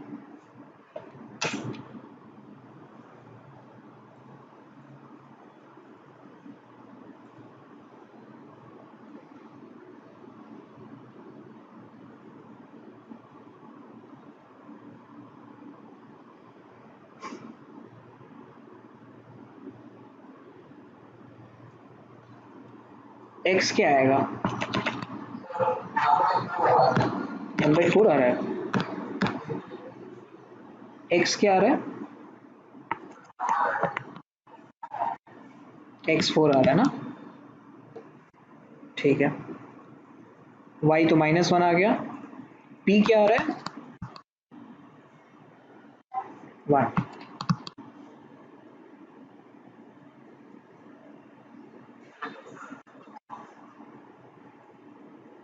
इस equation के लिए ना कांस्टेंट है, बाकी जगह कांस्टेंट नहीं है, इस जगह कांस्टेंट है।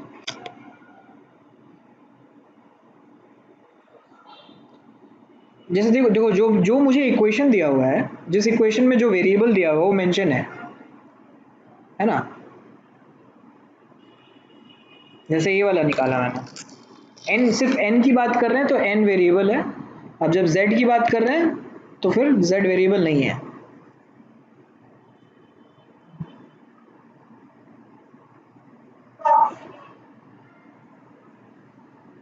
हाँ, इससे फिर ऑप्शन बी आ जाएगा।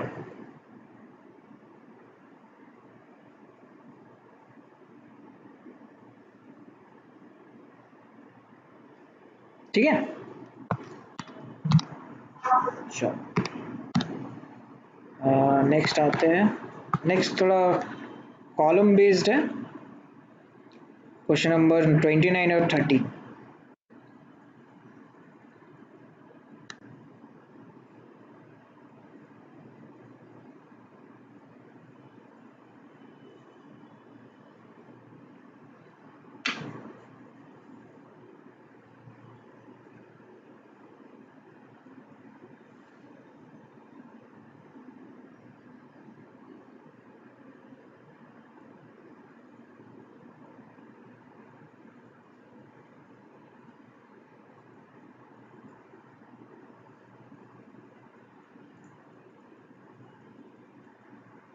Yes Vaibhav, you are absolutely right.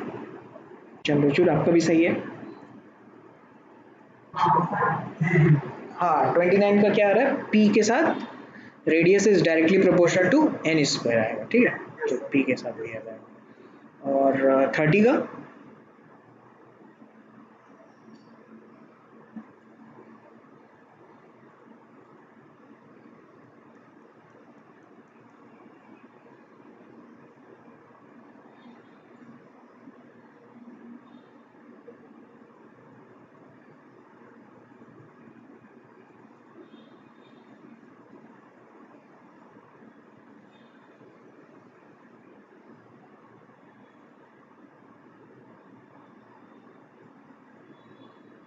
हाँ सही है, 30 का भी सही।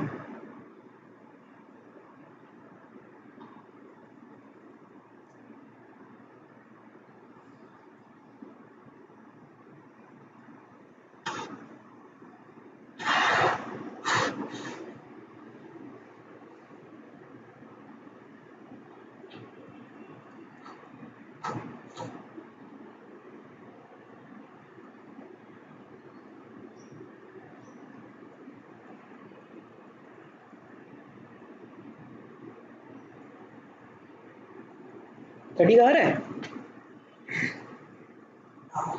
ठीक है, तो ये आपका पी के लिए आ जाएगा, it is directly proportional to N square. P के लिए 5 आ जाएगा, एंगुलर मोमेंटम के लिए 4 आ जाएगा, है ना। काइनेटिक एनर्जी के लिए सेकंड आ जाएगा, और पोटेंशियल एनर्जी के लिए भी सेकंड आ जाएगा।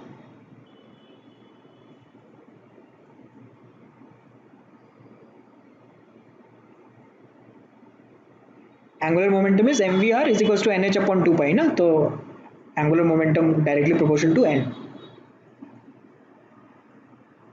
ठीक है, तो इसके लिए भी सी और इसके लिए भी सी।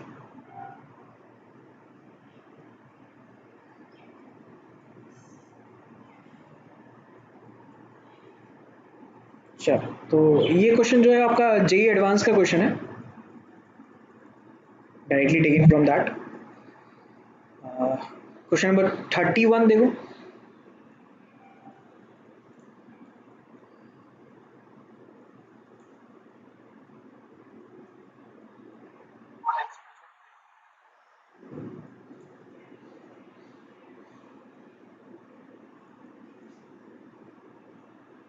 सेवन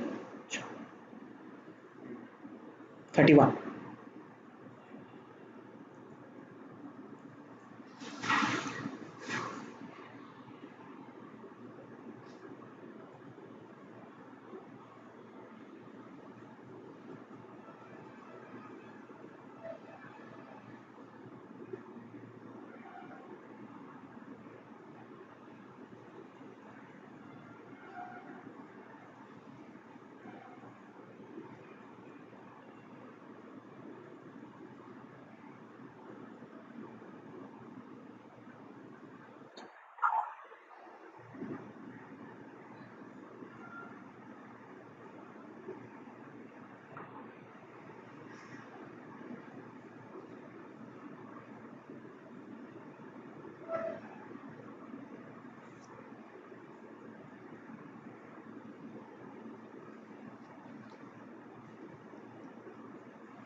ऑप्शन सी, ठीक है, बिल्कुल बिल्कुल सी आएगा, बिल्कुल सही। So potential energy is minus K Z E square by R, और के की जगह हम लोग वैल्यू पुट कर देंगे minus 2 E square by 4 pi epsilon nought R. तो यहाँ से सी आ जाएगा।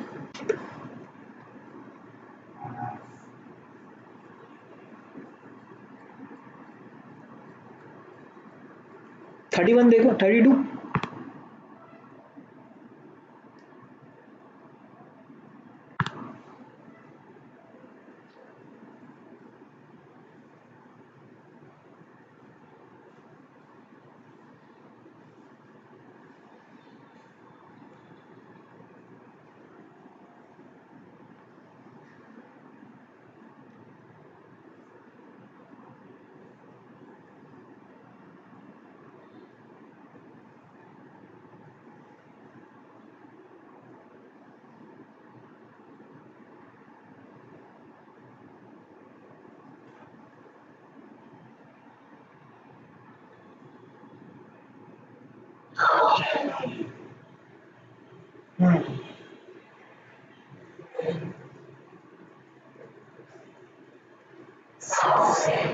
ऑप्शन ए आ रहा है।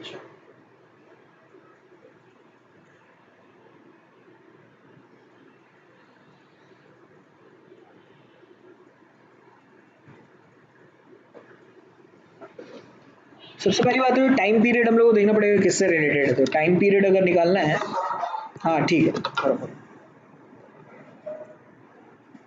जिसका हो गया 32 33 देखो।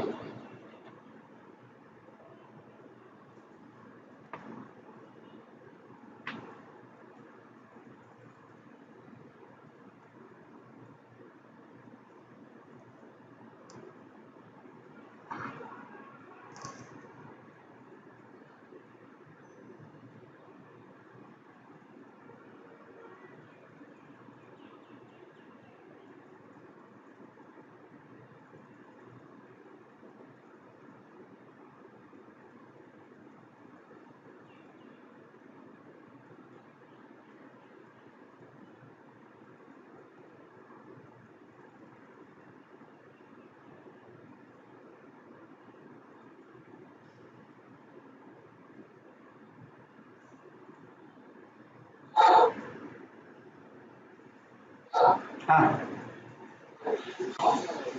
ए आ रहा है, ठीक है। सो टाइम पीरियड हम लोग कैसे लिख सकते हैं, इसको लिख सकते हैं 2 pi r/v। तो time period will be directly proportional to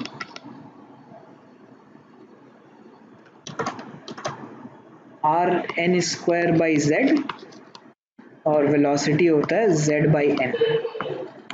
So time period is directly proportional to n cube by z square। हाँ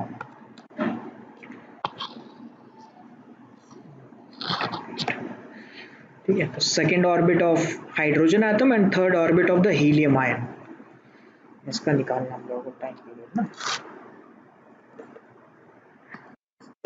सो time period of hydrogen, time period of helium, इसका सेकेंड ऑर्बिट और इसका third orbit. So n cube by z square multiplied by n cube by z square।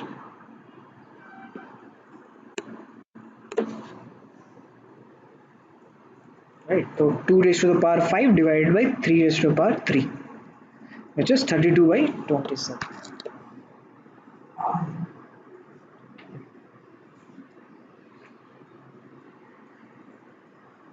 33 देखो। Okay श्रुति, वैभवी, ठीक है।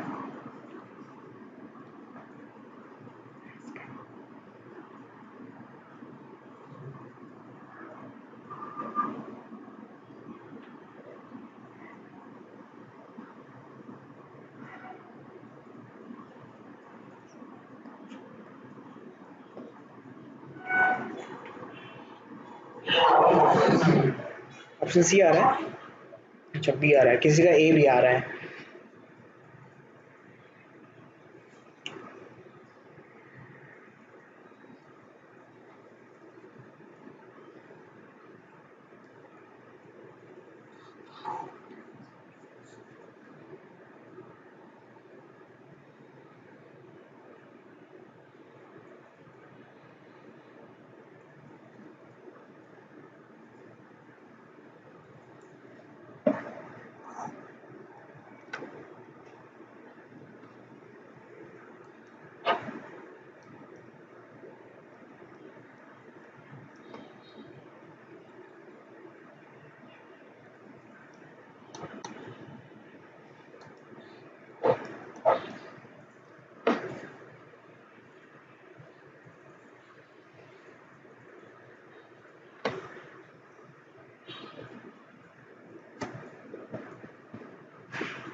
ये देखो यहाँ पे सॉल्व किया हुआ है क्वेश्चन नंबर 33।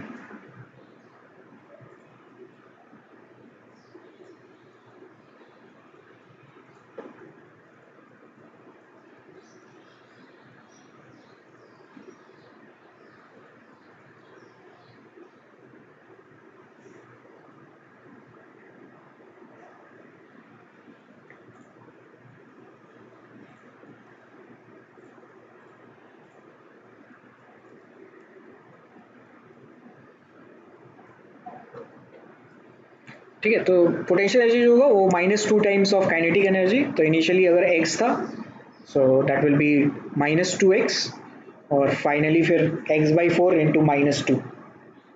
तो ये फाइनल माइनस इनिशियल करेंगे, -2x/4 माइनस ऑफ -2x। तो ये आपका पोटेंशियल एनर्जी में चेंज आ जाएगा। क्लियर है क्वेश्चन नंबर 33?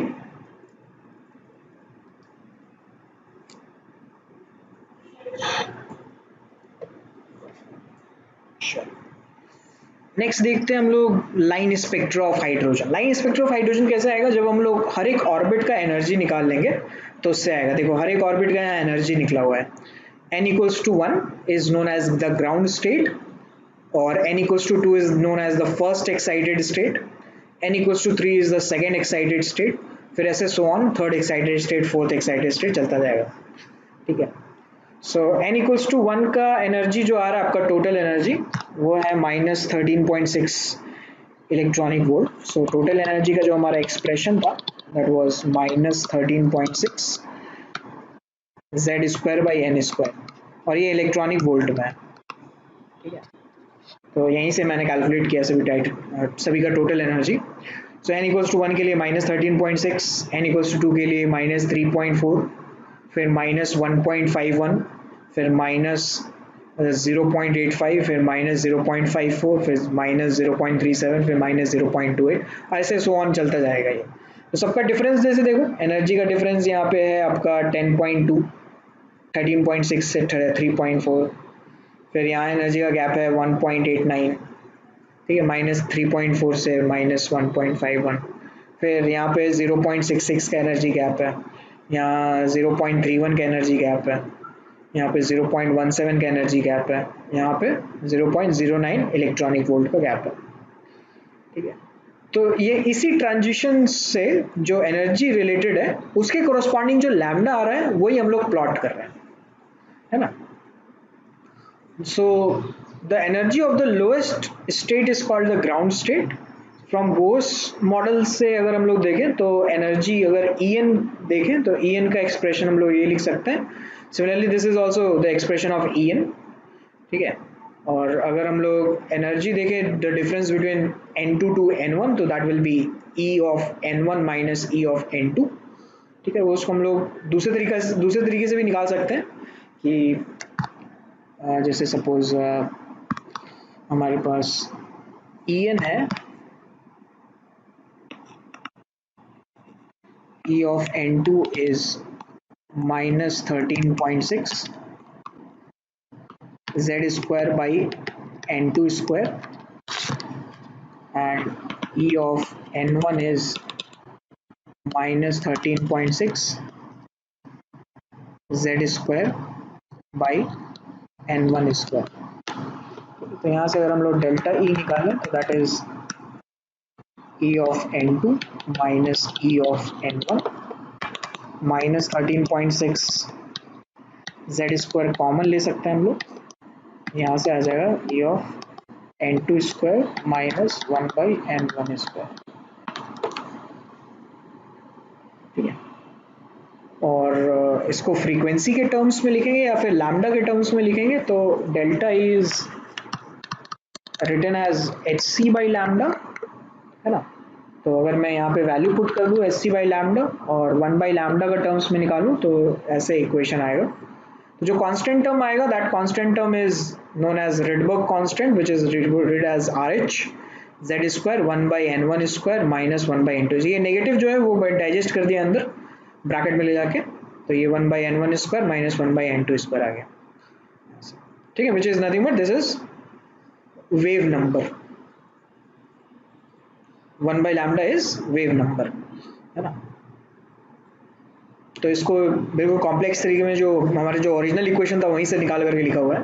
तो ये पूरा का पूरा कांस्टेंट है, यही कांस्टेंट टर्म जो है हमारा रिडबर्ग कांस्टेंट बन रहा है, और इसका जो वैल्यू आता है रिडबर्ग कांस्टेंट का दैट इज 109700 सेंटीमीटर इनवर्स, ठीक है।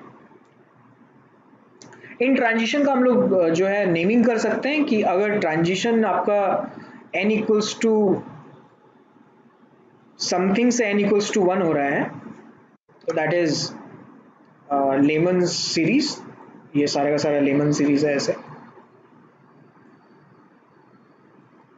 कहीं से भी इलेक्ट्रॉन आकर के अगर 1 में फंस गया तो अल्टीमेटली आकर के 1 में ही फंसना है, लेकिन कहीं से भी अगर आकर के 1 में फंस रहा है तो दैट इज लेमन सीरीज, ठीक है। फिर अगर कहीं से भी आकर के n इक्वल्स टू 2 में जा रहा है तो दैट इज बामर सीरीज, अगर कहीं से भी आकर के n इक्वल्स टू 3 में जा रहा है तो दैट इज पार्शियन सीरीज, फिर ब्रैकेट एंड देन p फिर, ठीक है। इसके बाद आगे भी होता है, हमरे भी होता है एक सीरीज, और भी बहुत सारे नाम है, ठीक है। We don't have to study them in much detail, The main thing is कि how we are going to relate them.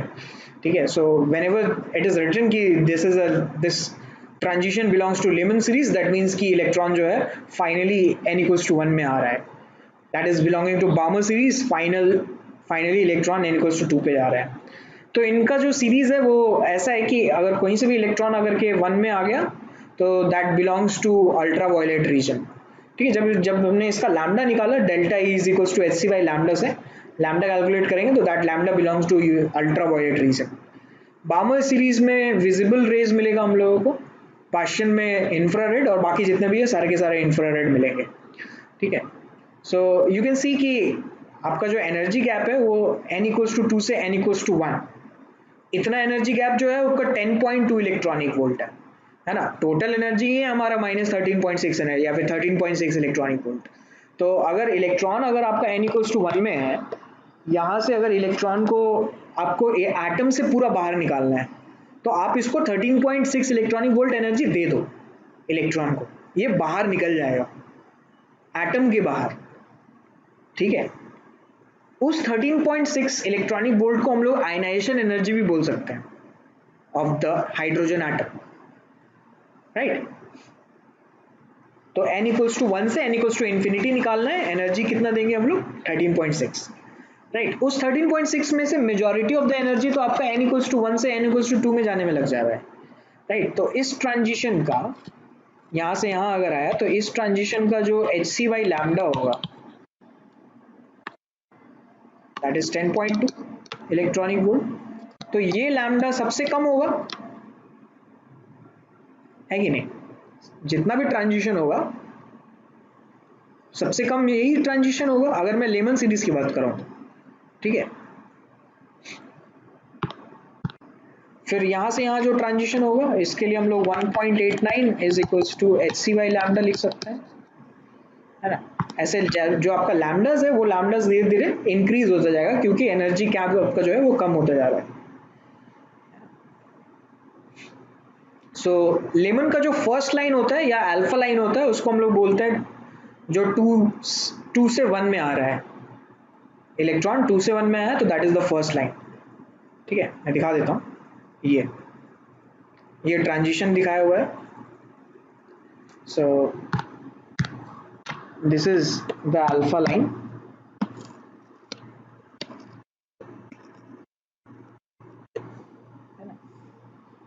फिर this is beta line,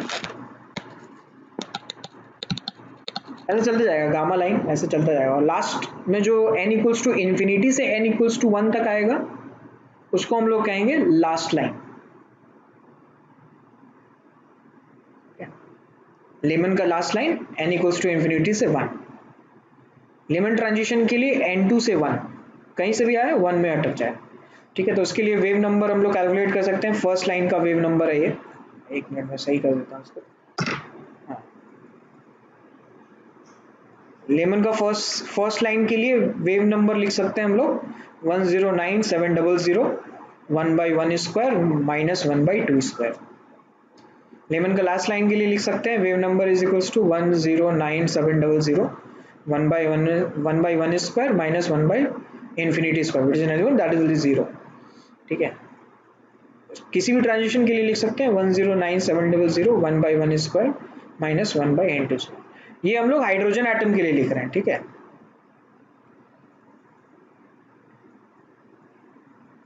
बामर line के लिए अल्फा लाइन कौन सा होगा, जो 3 से 2 होगा, जो ये 3 से 2 आ रहा है, ये this is alpha line.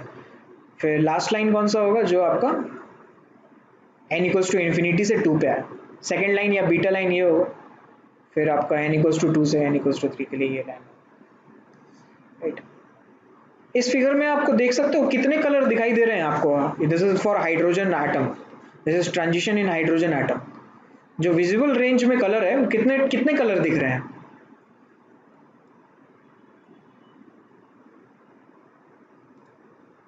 I mean to से कि बामर लाइन में आपको कितने कलर दिख रहे हैं, 4 दिख रहा है ना, तो 4 ही दिखता है. हाइड्रोजन एटम में जो विजिबल लाइन दिखते हैं वो 4 ही विजिबल लाइन दिखते हैं. उनमें से कौन कौन सा कलर है, रेड, ग्रीन, ब्लू, वायलेट. बस ये 4 कलर दिखेंगे, इसके अलावा और कोई कलर नहीं दिखेगा। ठीक है, येलो ऑरेंज नहीं दिखेगा। ये प्रॉपर्टी है, क्योंकि वो जो आपका ट्रांजिशन हो रहा है, हो सकता है कि वहां पे जो लैम्डा आ रहा हो, that lambda is not corresponding to orange और अदरवाइज येलो। ठीक है, हमारे पास कितने कलर्स हैं, नोन कलर्स 7 है, विबग्योर। ठीक है, तो ये कलर कब दिखेगा, जब आपको वायलेट का लैम्डा मिले, इंडिगो का लैम्डा मिले, ब्लू कलर का लैम्डा मिले, ग्रीन का मिले, येलो का मिले, ऑरेंज का मिले और रेड का मिले। लेकिन हाइड्रोजन एटम में जब ये ट्रांजिशंस होते हैं, तो इन ट्रांजिशंस में जो आपका इंडिगो कलर है उसका लैम्डा नहीं मिलता है, ग्रीन का लैम्डा मिलता है, ब्लू का भी मिला, येलो का नहीं मिला और ऑरेंज का नहीं मिला। ठीक है, तो इन तीनों का नहीं मिलता है लैम्डा, क्योंकि लैम्डा मिलेगा तो दिखेगा, नहीं मिलेगा तो कैसे दिखेगा, जबरदस्ती थोड़ी देखेंगे कि भाई नहीं मिलना ही चाहिए। राइट, दूसरा एटम ले लेंगे, दूसरा एटम में हो सकता है दिखे। राइट, उसका उसका लैम्डा बस जो है वो रहना चाहिए। तो जो आपका रेड का लैम्डा है दैट इज 700 नैनोमीटर, और वायलेट का जो लैम्डा है दैट इज 390 नैनोमीटर। राइट, तो ये सब मिल रहा है, बाकी का ये जो बीच के 3 चीजें हैं वो नहीं मिल रही। ठीक है, तो ये आपका एनसीईआरटी में दिया हुआ है, that is given hidden, this is hidden. ठीक है, हिडन कैसे है, बस ये फिगर में दिया हुआ है, लिखा हुआ नहीं है कहीं। ठीक है, तो आप एनसीईआरटी पलट के देखोगे तो उसमें आपको ये फिगर दिखेगा, इस फिगर में आपको बस 4 कलर ही दिखेंगे। ठीक है, और ऐसा होता भी है कि 4 कलर ही दिखता है। तो अगर इन फ्यूचर अगर if they will ask you कि which among the following colours will not be visible in hydrogen spectra, तो इससे एक क्वेश्चन बन सकता है। ठीक है, तो कौन कौन सा नहीं दिखेगा, इंडिगो नहीं दिखेगा, येलो नहीं दिखेगा, ऑरेंज नहीं दिखेगा। ठीक है, रेड ग्रीन ब्लू वायलेट दिखेगा। बाकी जो ट्रांजिशंस हो रहे हैं या तो वो इंफ्रारेड है या तो अल्ट्रा वायलेट है, तो इसलिए उसके बारे में बात करने से कोई फायदा ही नहीं है। ठीक है, तो इस तरीके से जो है हम लोग इसमें वेव नंबर या फिर उसका लैम्डा निकाल सकते हैं।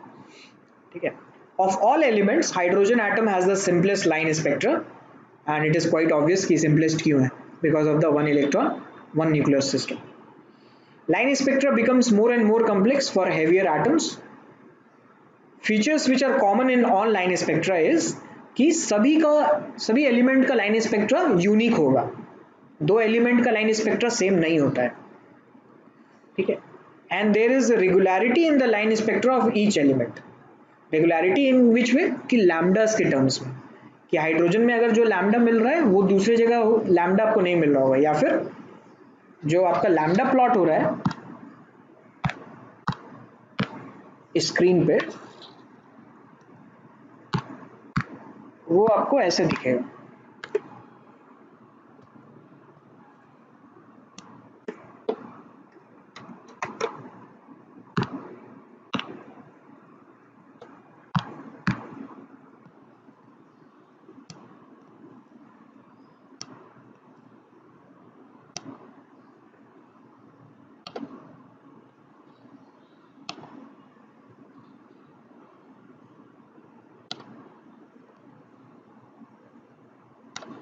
ठीक है, जो व्हाइट कलर है दैट हैज बीन प्लॉटेड, और जो ब्लैक कलर है वो प्लॉट नहीं हो रहा है। सो ये आप देख सकते हो कि इसमें जो आपका गैप है वो गैप हमेशा इंक्रीजिंग होता है, ये गैप हमेशा धीरे धीरे करके इंक्रीज हो रहा है, यहाँ पे बहुत ही ज्यादा कंजेस्टेड होगा इस जगह पे लाइंस। ठीक है ना, एकदम क्लोज क्लोज लाइंस होंगे।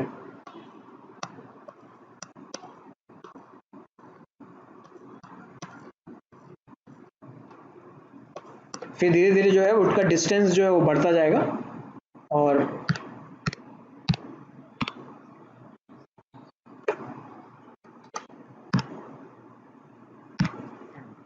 इनका डिस्टेंस जो है वो इंक्रीज होता जाएगा।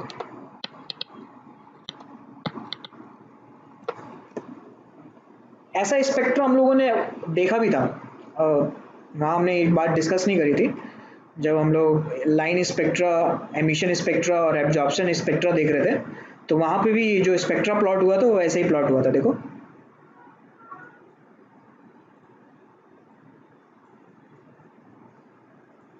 है ना, कि जो प्लॉट हो रहा है वो प्लॉट पहले बहुत क्लोज है, ये इतना क्लोज है कि पूरा कलर ही दिख रहा है ना, पूरा ब्लू कलर दिख रहा है, फिर धीरे धीरे धीरे धीरे धीरे धीरे ग्रीन ग्रीन आया और ये बहुत क्लोज आया, फिर येलो में आते आते ये देखो डिस्टेंस इंक्रीज होता जा रहा है ना, फिर रेड आया और इंक्रीज हो गया।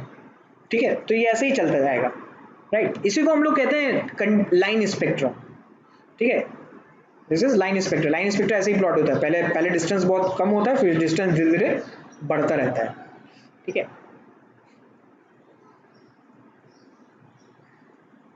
तो ये सारे प्लॉट्स जो हो रहे हैं वो किसकी वजह से हो रहे हैं, उन ट्रांजिशंस की वजह से हो रहे हैं, जो इलेक्ट्रॉन्स ट्रांजिशन कर रहा है, n इक्वल्स टू 2 से n equals to 1, n equals to 3 से 1, 3 से 2 भी जा सकता है तो उसका भी प्लॉट आ गया। ठीक है, 4 से 1 आ सकता है या 4 से 3 आ सकता है, 4 से 2 भी आ सकता है, उसका भी आ गया। ठीक है, 5 से 4 आ सकता है, 4 से 3 आ सकता है, 3 से 2 आ सकता है, फिर 2 से 1 आ सकता है, उसका भी प्लॉट कर सकते हैं। तो डिफरेंट डिफरेंट जो है आपका ट्रांजिशंस, डिफरेंट डिफरेंट लाइंस यहाँ रिप्रेजेंट कर रहा है स्पेक्ट्रम में। ठीक है, चलो अब नेक्स्ट क्लास में हम लोग यहाँ से स्टार्ट करेंगे total number of spectral lines next week में। इस वीक जो है आप एनसीईआरटी थोड़ा पढ़ो। ठीक है, जिसके पास एनसीईआरटी नहीं है फिजिकल वो आप डाउनलोड कर सकते हो, इंटरनेट में फ्री है। एनसीईआरटी पाठशाला करके है कुछ ऐसे एक वेबसाइट, ऑफिशियल वेबसाइट में जाना, बुक्स में जाना, आपको मिल जाएगा जितने भी बुक्स हैं एनसीईआरटी के। ठीक है, चलो नेक्स्ट वीक मिलते हैं हम लोग। और कोई दिक्कत? और भी कोई प्रॉब्लम हो तो मुझे बताना। ठीक है, हाँ।